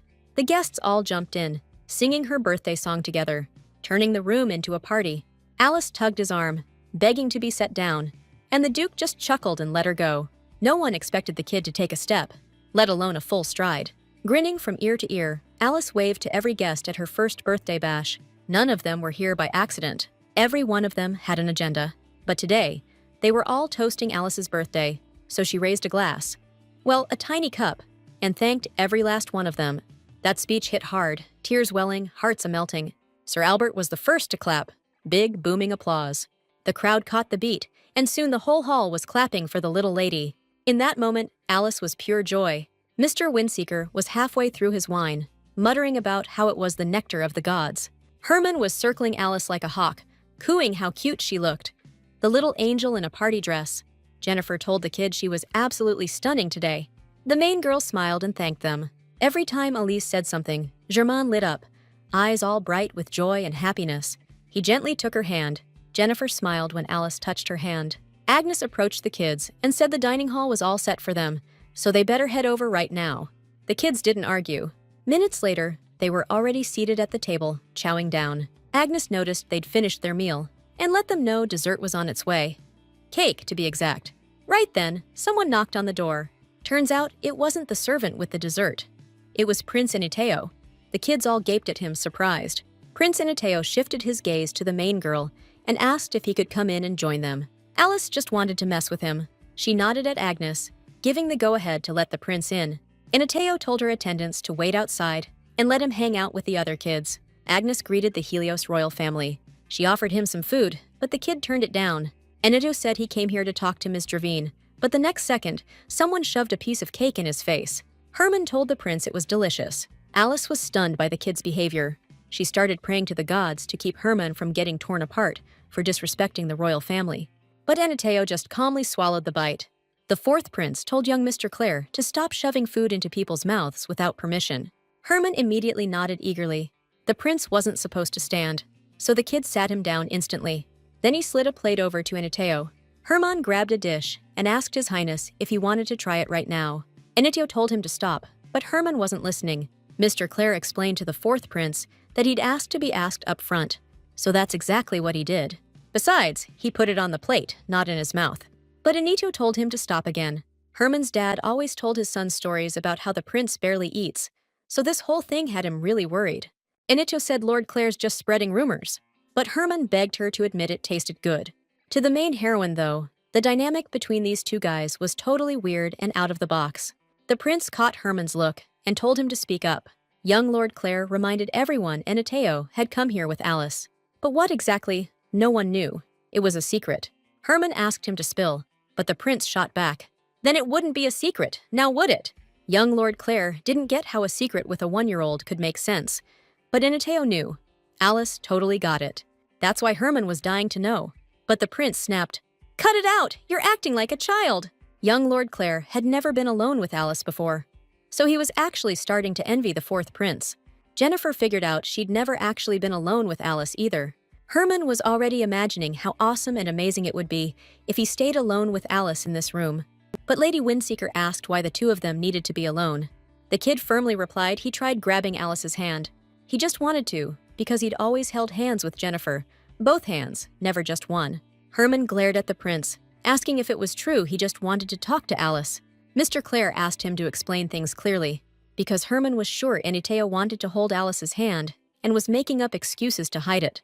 The girls were stunned when they heard that. If that was the wrong answer, young Mr. Clare figured the prince could just pat her head. Dessert was already ready. The kids lit up when they saw the cake. The main character was already imagining that delicious strawberry dessert taste right in front of her. The evening party was set to start at 9. Eniteo noticed everyone was already done, so he decided to talk to young Lady Dravane about the postponed issue right now. He hoped everyone else would clear out, except Lady Dravane. Of course, the servant should have done it too. The prince could talk to the girl outside the room, but let's face it, the personal attendant probably wouldn't be comfortable with that. Alice told Agnes everything was cool. Agnes was skeptical, but Alice managed to convince her. So the maid approached the young masters and offered to step out for a bit, but Herman was way too curious to leave. Jennifer grabbed his hand and told him to forget that idiot's words. Before heading out, Agnes gave the girl one last glance. Then she left, leaving Alice alone with the prince. Enito had heard Lady Dravane was way sharper than your average 7-year-old. Pretty wild. If Jennifer had heard about the spirit visit, then of course the royal family needed to hear about it too. The prince figured Alice knew what he wanted to talk about, but the kid stayed quiet. The kid just asked them to drop it. Like, even adults can't guess that stuff, so what's the point? But he was starting to think Lady Dravane was seriously one of a kind. Eniteo could barely believe it when he was near her. Maybe Alice was the one who saw the real Eniteo in this world. How he once chose to save the world by setting aside his emotions. This 5-year-old kid was like a grown-up. Alice had no idea how tough it really was for him. Enito locked eyes with Lady Dravane and told her, "Right now, your eyes are shining so clearly." Staring at her, he couldn't shake the feeling he was reading this all wrong. A smile tugged at Alice's lips. Enito froze as the kid's hand brushed his cheek. The heroine beamed at His Highness, Fourth Prince, and declared, "Everything's gonna be just fine." Then she started messing with his hair. Enito had no clue what was going on. He didn't want to be doing any of this, not at first. But just being around the kid was making him do all sorts of unexpected stuff. The prince waved off the awkward vibe. He figured it was time to get back to business and talk about the future. The heroine blinked at him, totally confused what had come over him, but still gave him a thumbs up. She suddenly started to fall, but the prince was right there to catch her. Right then, a man walked into the room. It was Duke Drouaine, barely hiding his anger, as he asked forgiveness for his rudeness to His Highness, the Fourth Prince.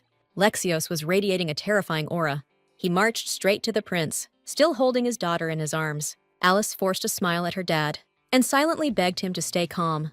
There was a royal nearby. Enitio's future was set to make him the hero who defeats the Demon King. The prince asked the duke to take Lady Drouaine. His arms were already aching from yanking her up so suddenly. Handing the kid back to her dad was clearly the right move. Alice smiled at her dad and said she was okay. Duke Drouaine reminded himself he needed to at least pretend to be polite to avoid unnecessary drama. He thanked the prince for keeping his daughter safe. Eniteo nodded, and the duke was stunned by the fast reply. But outside, Lexios had overheard the prince talking about his daughter's future, so he demanded answers. That question couldn't be ignored. It was about his kid. Alice didn't know how to explain the whole situation. Eniteo calmly laid out the rumors swirling around Master Dravaine's daughter, how she's been seeing spirits. If spirits are visiting a kid under a year old, that proves she's got something special. So the prince figured sending her to the academy was a solid move. Now the pieces were finally falling into place. Lexios apologized to His Highness for not catching the deeper meaning sooner, but the prince shrugged it off. Plus, Enito already knew the duke had every intention of sending her to the academy himself. Lexios's eyes went wide with surprise. He shot back, "That's a pretty wild assumption for a 5-year-old to make." The man added, "Her daughter's just a year old. It's way too soon to be making decisions like this. Let's revisit it later." In the original story, all the main characters were at the academy. So if Alice joins, she automatically becomes part of the main plot. The prince nodded. "Agreed. Let's table this discussion for now." The evening event got postponed because of the weather, so the duke came to chat with His Highness. The morning sky was gloomy, so he suggested heading out. Fourth prince followed the Duke out. Lexios told his daughter's personal attendant he was heading outside. Jennifer told the Duke her father was already outside, and the man promised to thank him. Alice still didn't know what she was supposed to be ready for. All our heroes went out. The main character felt the warmth of spring and guessed the mages were using their powers to control the weather. But that kind of magic in a garden was a costly move. The ladies thought they were in for a magic show, even though the sky was covered. The butler announced the big show was about to start. Alice wasn't sure if the magic would show up well. Everyone looked up, and the little girl raised her eyes and froze in shock at what she saw. The mages unleashed their magic. The sky cleared, and the main character had no idea how he pulled it off. Young Lady Windseeker told the people around her with pride that wind magic was among the best in this world. The girl's dad was one of the few big names in wind magic on the continent. But he still pulled off some insane magic at the birthday. Suddenly, the wind shifted directions. The protagonist even had to clamp her eyes shut from a strong gust. In the sky, choked with thick gray clouds, a rectangle appeared, revealing a clear, starry night. Alice was over the moon. Then the fireworks erupted. Using magic, Lady Dravine's portrait burst across the sky, leaving every guest breathless at the beauty. Seophil suddenly appeared, noting a ton of mages must have collapsed during the prep. The wind spirit mage showed up a little late. He bowed and wished her a happy birthday. Alice greeted the kind old man, and he was stunned how much better she spoke compared to their last meeting. All the guests broke into applause after the jaw-dropping show. Then they were shown where the banquet would be held. Mr. Windseeker approached our heroes, fumbling out that he should have moved faster and arrived earlier. Jennifer bolted to him, while Duke Dravine thanked him for the help. Mr. Windseeker replied that Seafell deserved the gratitude. Halfway through, a sudden gust of wind blew against him, making the Duke lose his focus. That's why he was grateful for Seafell's help. But Alice's father still thanked them both. The spirit wind mage told the others they needed to rest, so moving to another spot was better. Agnes asked the maid to get tea ready for the guests. All our heroes were already sitting at the table. Even though it was a bit late, the spirit wind mage had this gift wrapped in a pouch for young Miss Devine. He'll explain what it is later. After all, it looked like greeting time now. All that was just boring for the main heroine. The adults noticed the kids were starting to get bored, so they decided to seat them separately. The kids, of course, agreed, but Alice could tell her dad didn't want to let her out of his sight, but he had to let her go. Herman said the glowing lights in the sky were totally awesome, like 5 times better than last time. Jennifer asked, didn't Fourth Prince need to head back to the royal palace? He was supposed to return before the evening banquet, but now he figured the schedule would get messed up because of changes. Mr. Clare said he's already sent the prince's letter to the king, but if His Highness, the Fourth Prince, wants to head back to the palace, a carriage will be ready on his command. Anito gave the offer some thought. The mages were totally drained after the ceremony, so His Highness declined and said he'd call in a favor from the Dravine family tonight. Herman's dad said he'd send another letter to the king and warn the Fourth Prince's entourage. Herman's face lit up with a grin. Looks like Anito's crashing here tonight. Herman perked up and tossed out a sleep-together invite. But of course, the Fourth Prince wasn't exactly jumping for joy and shot it down flat. Herman was genuinely confused. You see, in Herman's mind, they could have had a pillow fight, spilled secrets. It was going to be epic. Duke Dravine apologized for his bluntness, but had to jet. The guys were all for it. Duke Dravine had other guests to schmooze with. And let's face it, that's exhausting. Lexios marched over to his daughter and gave her another birthday shout-out. Alice waved at him with a smile. Mr. Windseeker had heard a lot about Mr. Sefol's incredible spirit control, but seeing it in person was even more shocking. The old man said the Duke's mastery of high-altitude winds impressed him just as much. Alice realized the room was full of wind lovers right now. Germain was still trying to get the prince to sleep with him, while Anateo kept refusing with a flat face. It was great to see the kids getting along so well. Young Master Clare suddenly asked His Highness if he'd already spoken to Alice, and Anateo jumped in, asking what they were talking about. They were discussing that secret conversation. Germain was certain the prince had planned it on purpose to be alone with Alice. The Duke's son Claire sneaked a peek through the door crack and saw Anateo holding the kid tightly in his arms. The Fourth Prince grabbed his head, and Jennifer told him to just be honest. She was sure His Highness thought Alice was adorable too. Anito had no idea how to explain himself in this mess. The main character smiled. They were actually really cute, and their dynamic seriously warmed her heart. After a while, the Duke wished the guest a safe journey, and the guest thanked him for the event invitation. That banquet was straight up unforgettable. Alice's first birthday party rolled on for 2 full days. It all ended with the last guest slipping away, still grinning and carrying off happy memories. This birthday? A total blast. The day zipped by, and before you knew it, night rolled in again. Duke Dravain just learned that Lady Windseeker and Mr. Clare sneaked over to his favorite daughter at midnight. He lost his mind. He wanted to be the first to congratulate the little one. Next year, Lexios vowed to make sure those two never showed up. Alice realized she'd have to keep it under wraps that Agnes got to her first, before the rest of the crew. Days passed, and the kid kept glued to the window. She was dying to see snow, but Agnes said no way. Lady Dravain would catch a chill, and that's not cool. Still, cooped up for 3 days? That was a bridge too far. If Alice stuck it out for a little while, she'd be fine. A spirit swooped in, trying to hook her up with a snow view. The main character just rolled her eyes. She was already itching to get outside. So Sifi suggested heading out before the snow stopped falling. Alice wanted to feel the falling snow to see if it was different from the world she came from. Actually, the heroine didn't even like snow until she ended up in this body. Agnes bounced over to the little girl, asking if she needed anything else. Alice didn't want anything else, so the attendants wouldn't get any ideas. Until her dad burst in. He had no clue why his little girl was so upset. Lexios mentioned they hadn't gone out anywhere in ages. A quick walk would do no harm. So Agnes grabbed a dress and suggested a little stroll. Alice's face lit up with a happy smile. Within minutes, they were out the door. The heroine was in awe, watching the snowflakes swirl around her, creating a magical atmosphere. Duke Dravain realized his daughter loved being outside. He asked if she was cold, and the little one said no. Alice started peeking around, and the man asked why. Her eyes blazing, she begged her dad to let her go. But the snow was icy, and Lexios had zero interest in doing this, though the main heroine kept pushing. Her whining was starting to turn into a meltdown, and the man knew there was no way he was saying no. In the end, the Duke let his daughter go, telling her to stay safe. The heroine approached a low tree branch dusted with fresh snow, then carefully grabbed it with her tiny fingers. Next, she handed it to her dad and mumbled something about a snowman. The guy didn't immediately catch what his daughter was after. The kid wasn't speaking clearly, her words all jumbled through toddler logic, so Agnes decided to explain it herself. Since Alice had never seen snow before, it was a mystery how she even knew about snowmen.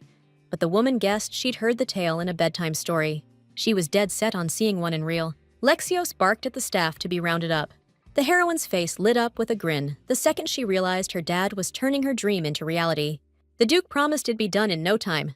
He told his daughter to hold on just a bit, then cracked a firm deal. He'd build her a whole army of snowmen.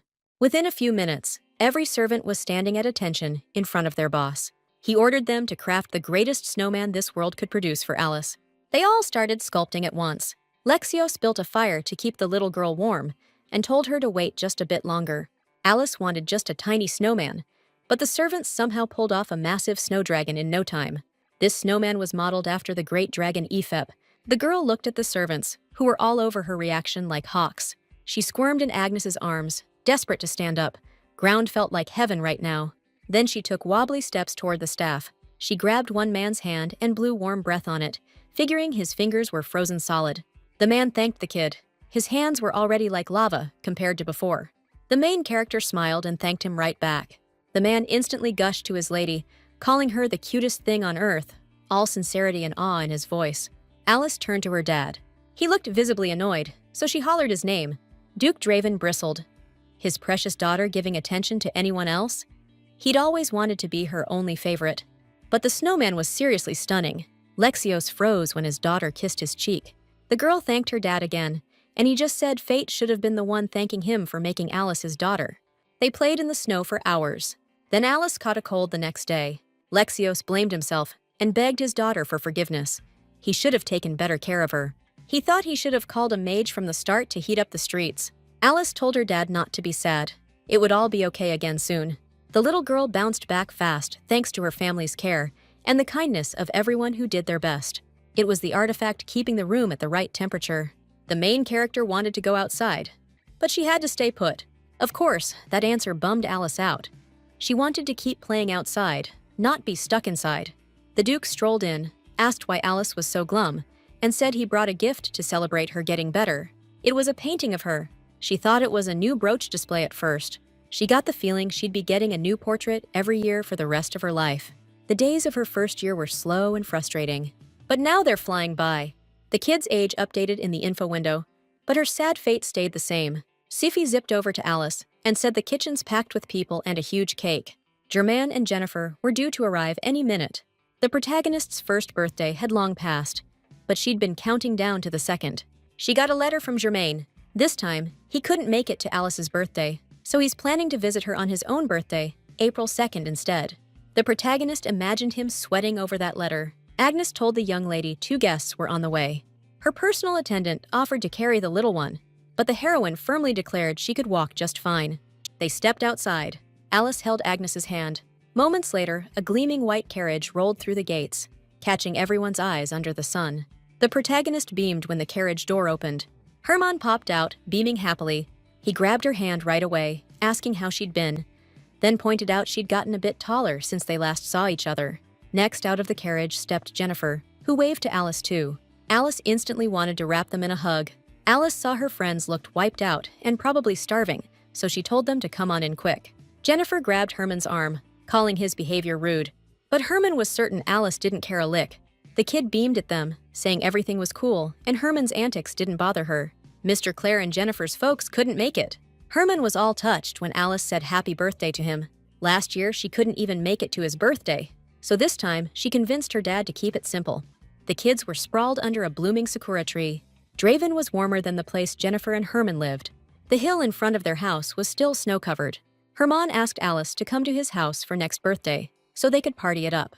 They'll definitely have fun there, but Alice was just 2 years old, so she'd probably struggle going north.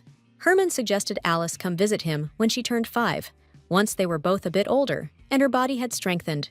Even once she was old enough to travel, she'd likely still can't visit her friend's house because of her dad. Agnes promised she'd ask the master when he'd be back.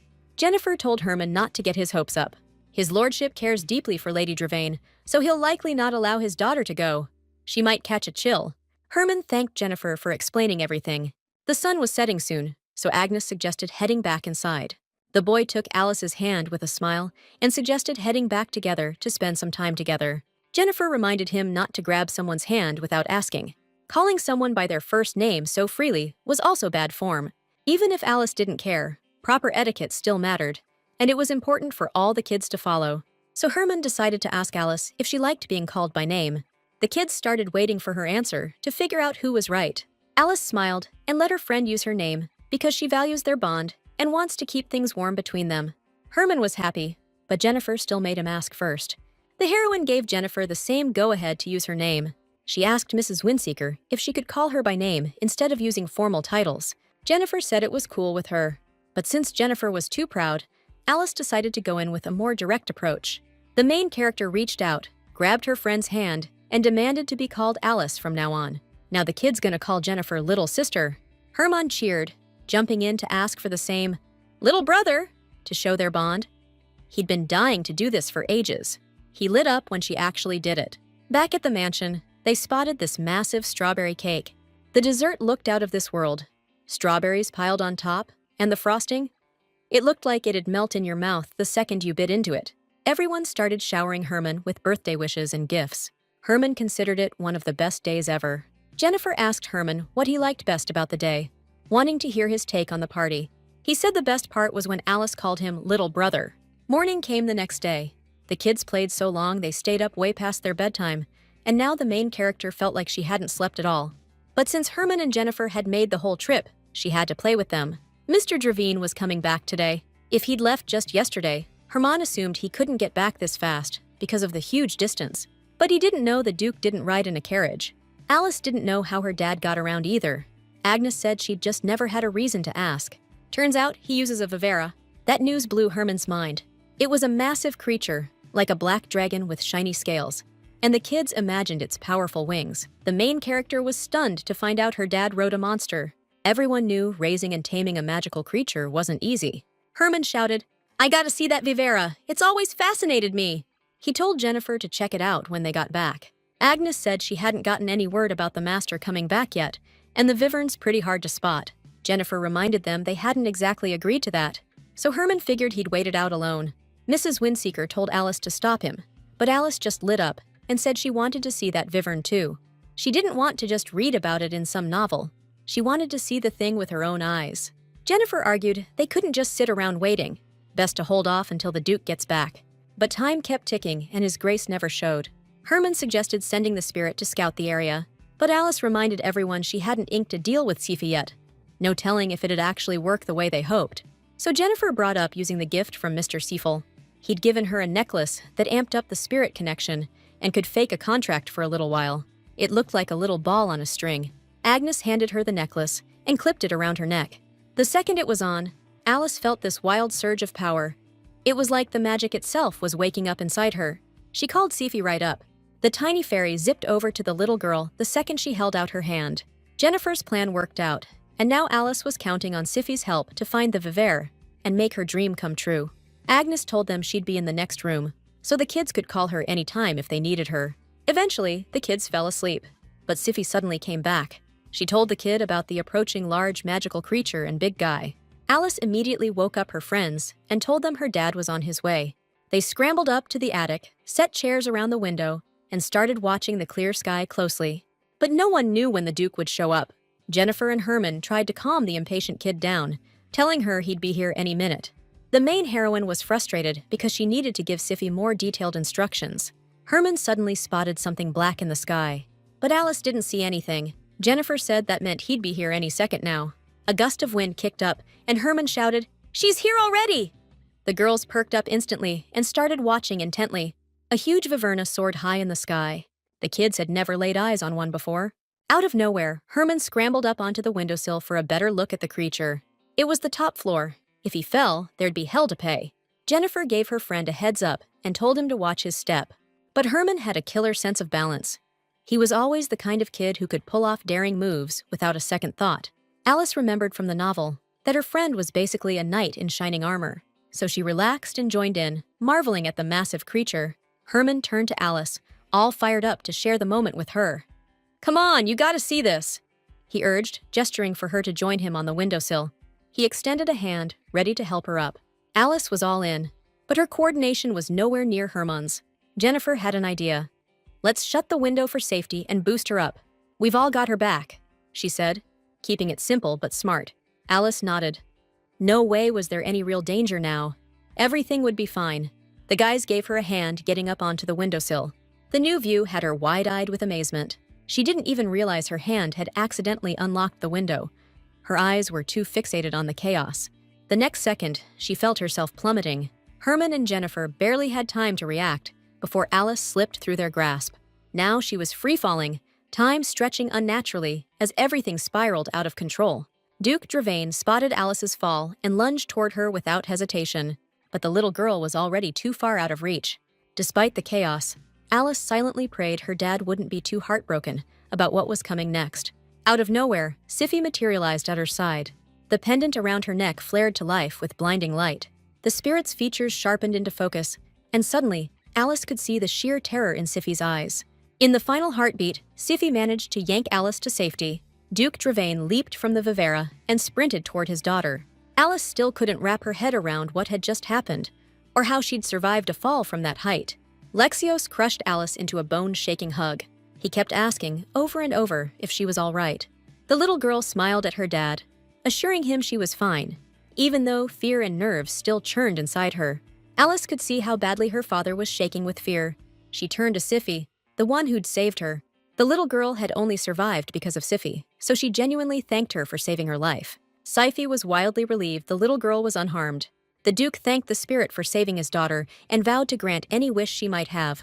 But Sifi had nothing in mind. Then it hit her contract with the little girl.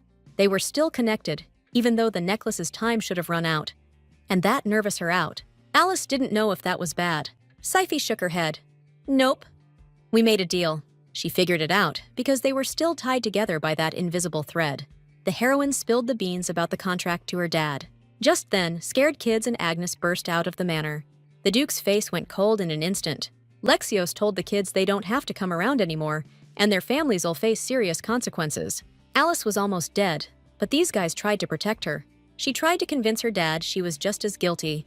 The girl started throwing a fit, but the Duke stayed cold and ignored her pleas for forgiveness for the kids. Alice begged him to let it go this time. The man told her she's not the only one who failed to keep her safe. Someone else had to pay for it, even if she was fully to blame. Alice realized it was a cover-up. She promised to be careful from now on, and begged him to forgive her friends for getting dragged into this mess. The man hugged her tight and took a deep breath. If his daughter begged that hard, he agreed to let it slide. But just this once. But the kids better never forget this lesson. No second chances. No forgiveness next time. Jennifer had been choking back tears the whole time. Alice told the kids to stop crying. She was fine. Germain promised her he'd never put her in danger or risk her life again. The gang hopped into the carriage and left. The Duke asked Lord Cephal about the spirit contract, and the wind spirit mage sent his reply. He wanted to pass along congrats to the young lady. Now they needed to head to the capital to register their new powers and sealed spirit deals. Every mage or spirit-bound person has to register at the magic tower. Since Alice's abilities awakened, she wasn't an exception. But since the kid wasn't even 10 yet, the Duke planned to go alone, though she flat out refused to budge. The guy was set to ride solo on the Wyvern, but no one knew when Alice'd get another shot at visiting the capital. The fourth prince lives in the palace there. Plenty of intel to dig up, and Alice might find something useful for herself. She started throwing a fit, begging her dad to take her. Lexios realized he had no choice but to let her go, but he made her promise to listen. The main character was over the moon to finally get to the capital with her favorite dad. Alice gaped at the Wyvern's huge size. The beast was 4 meters long. Alice caught herself wanting to touch it too. Her dad had just done it, and she craved the same feeling. The guy didn't argue. Alice reached out, and the moment her fingers brushed it, the creature's eyes snapped open. Among all the birthday gifts Alice got, one stood out. A black egg. The little girl remembered it instantly. Maybe a wyvern like that was inside. And when Alice grew up, they could try hatching it. But now they had to move. They had to hit the capital fast. So the heroes leapt into the carriage and took off down the road, buzzing with excitement and anticipation. Alice was stoked for the journey. This was her first time seeing Dravain's territory. Her very first outing. She wanted to soak in every view through the carriage window before they hit the capital. But for a kid, the ride was dragging. The Duke shook Alice awake, declaring they'd finally arrived. They were stepping into the real deal, a capital city alive with action and color. After 5 days of traveling, the heroes finally arrived. Today, they had to head to the townhouse in the capital because Lexios hadn't been here in ages. Everything's changed so much. As soon as they got there, butlers and maids greeted them. The room they were given was absolutely stunning. The heroine wanted to go outside and check things out, but the Duke urged her to rest. She was probably exhausted. Alice wasn't thrilled about the suggestion. Lexios kissed her forehead and told her not to worry. He'd make sure she saw everything she wanted. In the end, Alice told her dad she was going to bed, but she was too wound up to fall asleep. So she told her nanny about wanting to explore the house and learn more, then sneaked out of bed. One of the maids asked the lady if anything was bothering her, but the little girl said she was fine. As soon as the others spotted her, they started bombarding her with questions about her wishes. They came out of every corner of the hallway, all trying to please their young guest and make her stay unforgettable. The kids started getting the feeling these people were everywhere. A guy approached her, introduced himself as Hanson, and said he was really happy to meet her. He asked the little one to come visit more often. Maybe she could come here every summer after she turned 5. Alice smiled back and promised to think about this great idea for summer visits. Of course, having such a young lady visit was a great honor. The butler asked the lady to enjoy her stay and handed the kid a flower. She thanked the kind grandfather for his attention and care, her face lighting up with a genuine smile. Hanson beamed at the little one when she thanked him. Later, the main heroine was seated at a table piled high with food. The kitchen was probably in full chaos. She and her dad had just arrived, and everyone was scrambling to cater to them. The Duke told the head chef he needed to step outside, but he wanted to see the kids' reaction, so the chefs were quickly escorted out. Lexios apologized to his daughter if the situation made her uncomfortable. Alice said everything was fine. She was here with her dad, and she felt safe and loved. As expected, Duke Dravain's daughter was smart and kind. The next morning arrived. Alice blinked awake, and there he was. Her dad, sitting right beside her, his eyes full of that familiar warm concern for his favorite daughter. He pulled her into a tight hug and dropped the news. Today, he was going to register her as an extra at the Magic Tower. That's where every wizard in town gathered. Alice could feel something epic was about to go down. The Magic Tower loomed over the surrounding buildings, its air thick with pure magic, massive, intimidating, and totally awe-inspiring. Our heroine's eyes lit up like fireworks at the sight. Mr. Dravain's credentials checked out, so the guards waved him in without a second glance. He stepped into a room packed with ancient scrolls and glowing magical artifacts, scanning every corner with interest. Spirit magic was practically unheard of in these parts. Lexios marched up to one of the wizards, ready with a question. The wizard raised an eyebrow. He hadn't seen Dravine in ages. "What brings you here, old friend?" Dravine explained he'd come to register a spirit mage, something that drew immediate skepticism. The wizard didn't buy it for a second, but the Duke just smiled, pride leaking into his voice. "My daughter made a spirit contract." The wizard's eyes went wide. "No way, seriously?" Lexios told Alice to wait just a bit longer. Duke Dravian knew it was going to get loud real quick. Word about this spirited young lady would spread like wildfire up the tower. As expected, it did get loud, and soon the mages were buzzing about the latest news. Even though they acted like they didn't care, they kept whispering behind hands. Turns out, spirits were totally terrified of dragon energy. That's why no one ever signed contracts with them. Alice caught bits of that and other nonsense while walking to the office. A guy stepped out and told the Duke he was running late. Sepho was stuck waiting for ages. The main character waved, beaming at her grandfather. Her heart filled with that familiar warmth. The old man clapped the little girl on the back for sealing the deal. A happy smile lit up Alice's face. Sepho figured the Duke would come solo, so he waited 10 days, hoping to hash out the big questions about what went down. But Alice was relentless, so Lexios had to tag her along. He couldn't say no to such a charming lady. He handed them a registration form to fill out. Alice told her grandpa the necklace he gave her had broken and apologized for it. But the wind spirit mage said not to worry, and in any case, he was grateful to her. Because of that, he was here today in good health. Cephal was happy because he knew his little gift had helped Alice unlock her amazing talents. The Duke filled it all out and asked her to review it. Now all that was left was to sign. Alice felt her dad pluck a hair from her head. Then he laid it on the contract, and the gesture symbolized the start of a new phase and the completion of Alice's registration process. Alice was stunned by this way of signing the contract. Out of the blue, the kind grandpa offered Alice a compatibility test. It'd show just how compatible she was with spirits. She had to try moving her energy slowly, just like when talking to a spirit. Both sticks lit up, and Cephal said it was roughly between the second and third stage. Usually, rookie spirit mages were around the first or second stage. When she was young, Alice was about twice as powerful as normal, which opened up new possibilities for her. The kid figured her level should have been higher since she's from the Dravane family. Sippy suddenly zoomed in and asked the kid excitedly if she was doing okay. Alice said she was just fine. Whether compatibility was high or low didn't really matter. If she could see this little spirit, touch it, and even chat with it, that was already enough. She set one stick aside, and the other suddenly lit up like a damn fireworks show. Alice had zero idea what the hell was happening. She clenched the stick with all her might as the tension spiked, and then screamed her dad's name. Lexio snatched the stick from his daughter's grip in an instant. He'd been just as terrified as Alice was. The Duke's face hardened with fury as he barked questions at Sir Savol, voice cold and cutting. The old man said the lady's compatibility showed some kind of glitch. That answer got Alice's heart racing and her head spinning. Sippy dashed to Alice's side and she muttered, "It's way too bright in here." Savol told his lordship they needed more tests to untangle this mess, and that meant he'd have to help out. Lexios asked his daughter how they were going to handle it. If she didn't want to, she shouldn't have done it. The old man explained they'd need to redo the test she just took. Then they'd have to figure out the variables that led to the last result. It's going to take some time. Looks like they weren't just supposed to repeat the exact same steps. The main character wanted to check out the huge capital city fast, so she agreed to take the test again. But no matter what Seville tried, he couldn't get the same result. The Duke said that was enough. They needed to get going. Sival apologized to his grace for the hassle and to the young lady for any inconvenience. Now Lexios planned to pick a few places Alice wanted to see. The old man suggested hitting up the Imperial Palace. The palace opens its archives to the tower's magic users twice a year. And guess what? It's one of those times. Now Alice could use the registration perks too. The Duke thanked him for the info. He handed the heroes the spiritual mage registration papers they'd need next. Sivol promised to reach out as soon as the certificate is officially ready. Lexios walked up to the carriage and asked his daughter if she wanted to head to the palace right now. But Alice suggested holding off for now. After all, it was the archive hall. It was a massive library packed with countless books and scrolls from different eras. All possible information was gathered there, so Alice wanted to make the most of this trip. The heroes decided to just take a walk around town.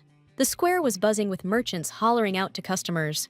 They stopped into a restaurant where the food seemed really tasty and had a great variety of ingredients. Lexios told his daughter to chew thoroughly before swallowing. He praised the staff for their good work. The Duke then bought Alice a hat. He did it because he was worried about the harsh sun making his daughter uncomfortable. The man asked where Alice wanted to go next. A man passing by snidely asked who would buy such worthless flowers, but his companion asked him to be quiet. This little girl had to take care of her brothers and sisters all by herself. She had to work to survive. A lot of people just walked right past her. Alice noticed those paper flowers were faded, made from old scraps, so no one would buy them. The wind blew, and inspiration hit our heroine like a lightning bolt. She sprinted over to the girl and said, "I'll take this one." The girl didn't buy her kindness at first. Her eyes went wide with surprise. Under the Duke's sharp gaze, she handed Alice a single flower. Turns out it wasn't just any flower. The girl, voice trembling with nervous excitement, said, "It's just 1 penny." Alice cut her off. "Don't even count. I'll take the whole basket." The girl froze at the words. The Duke tossed her a gold coin, no hesitation, and said, "No need to tally it up?"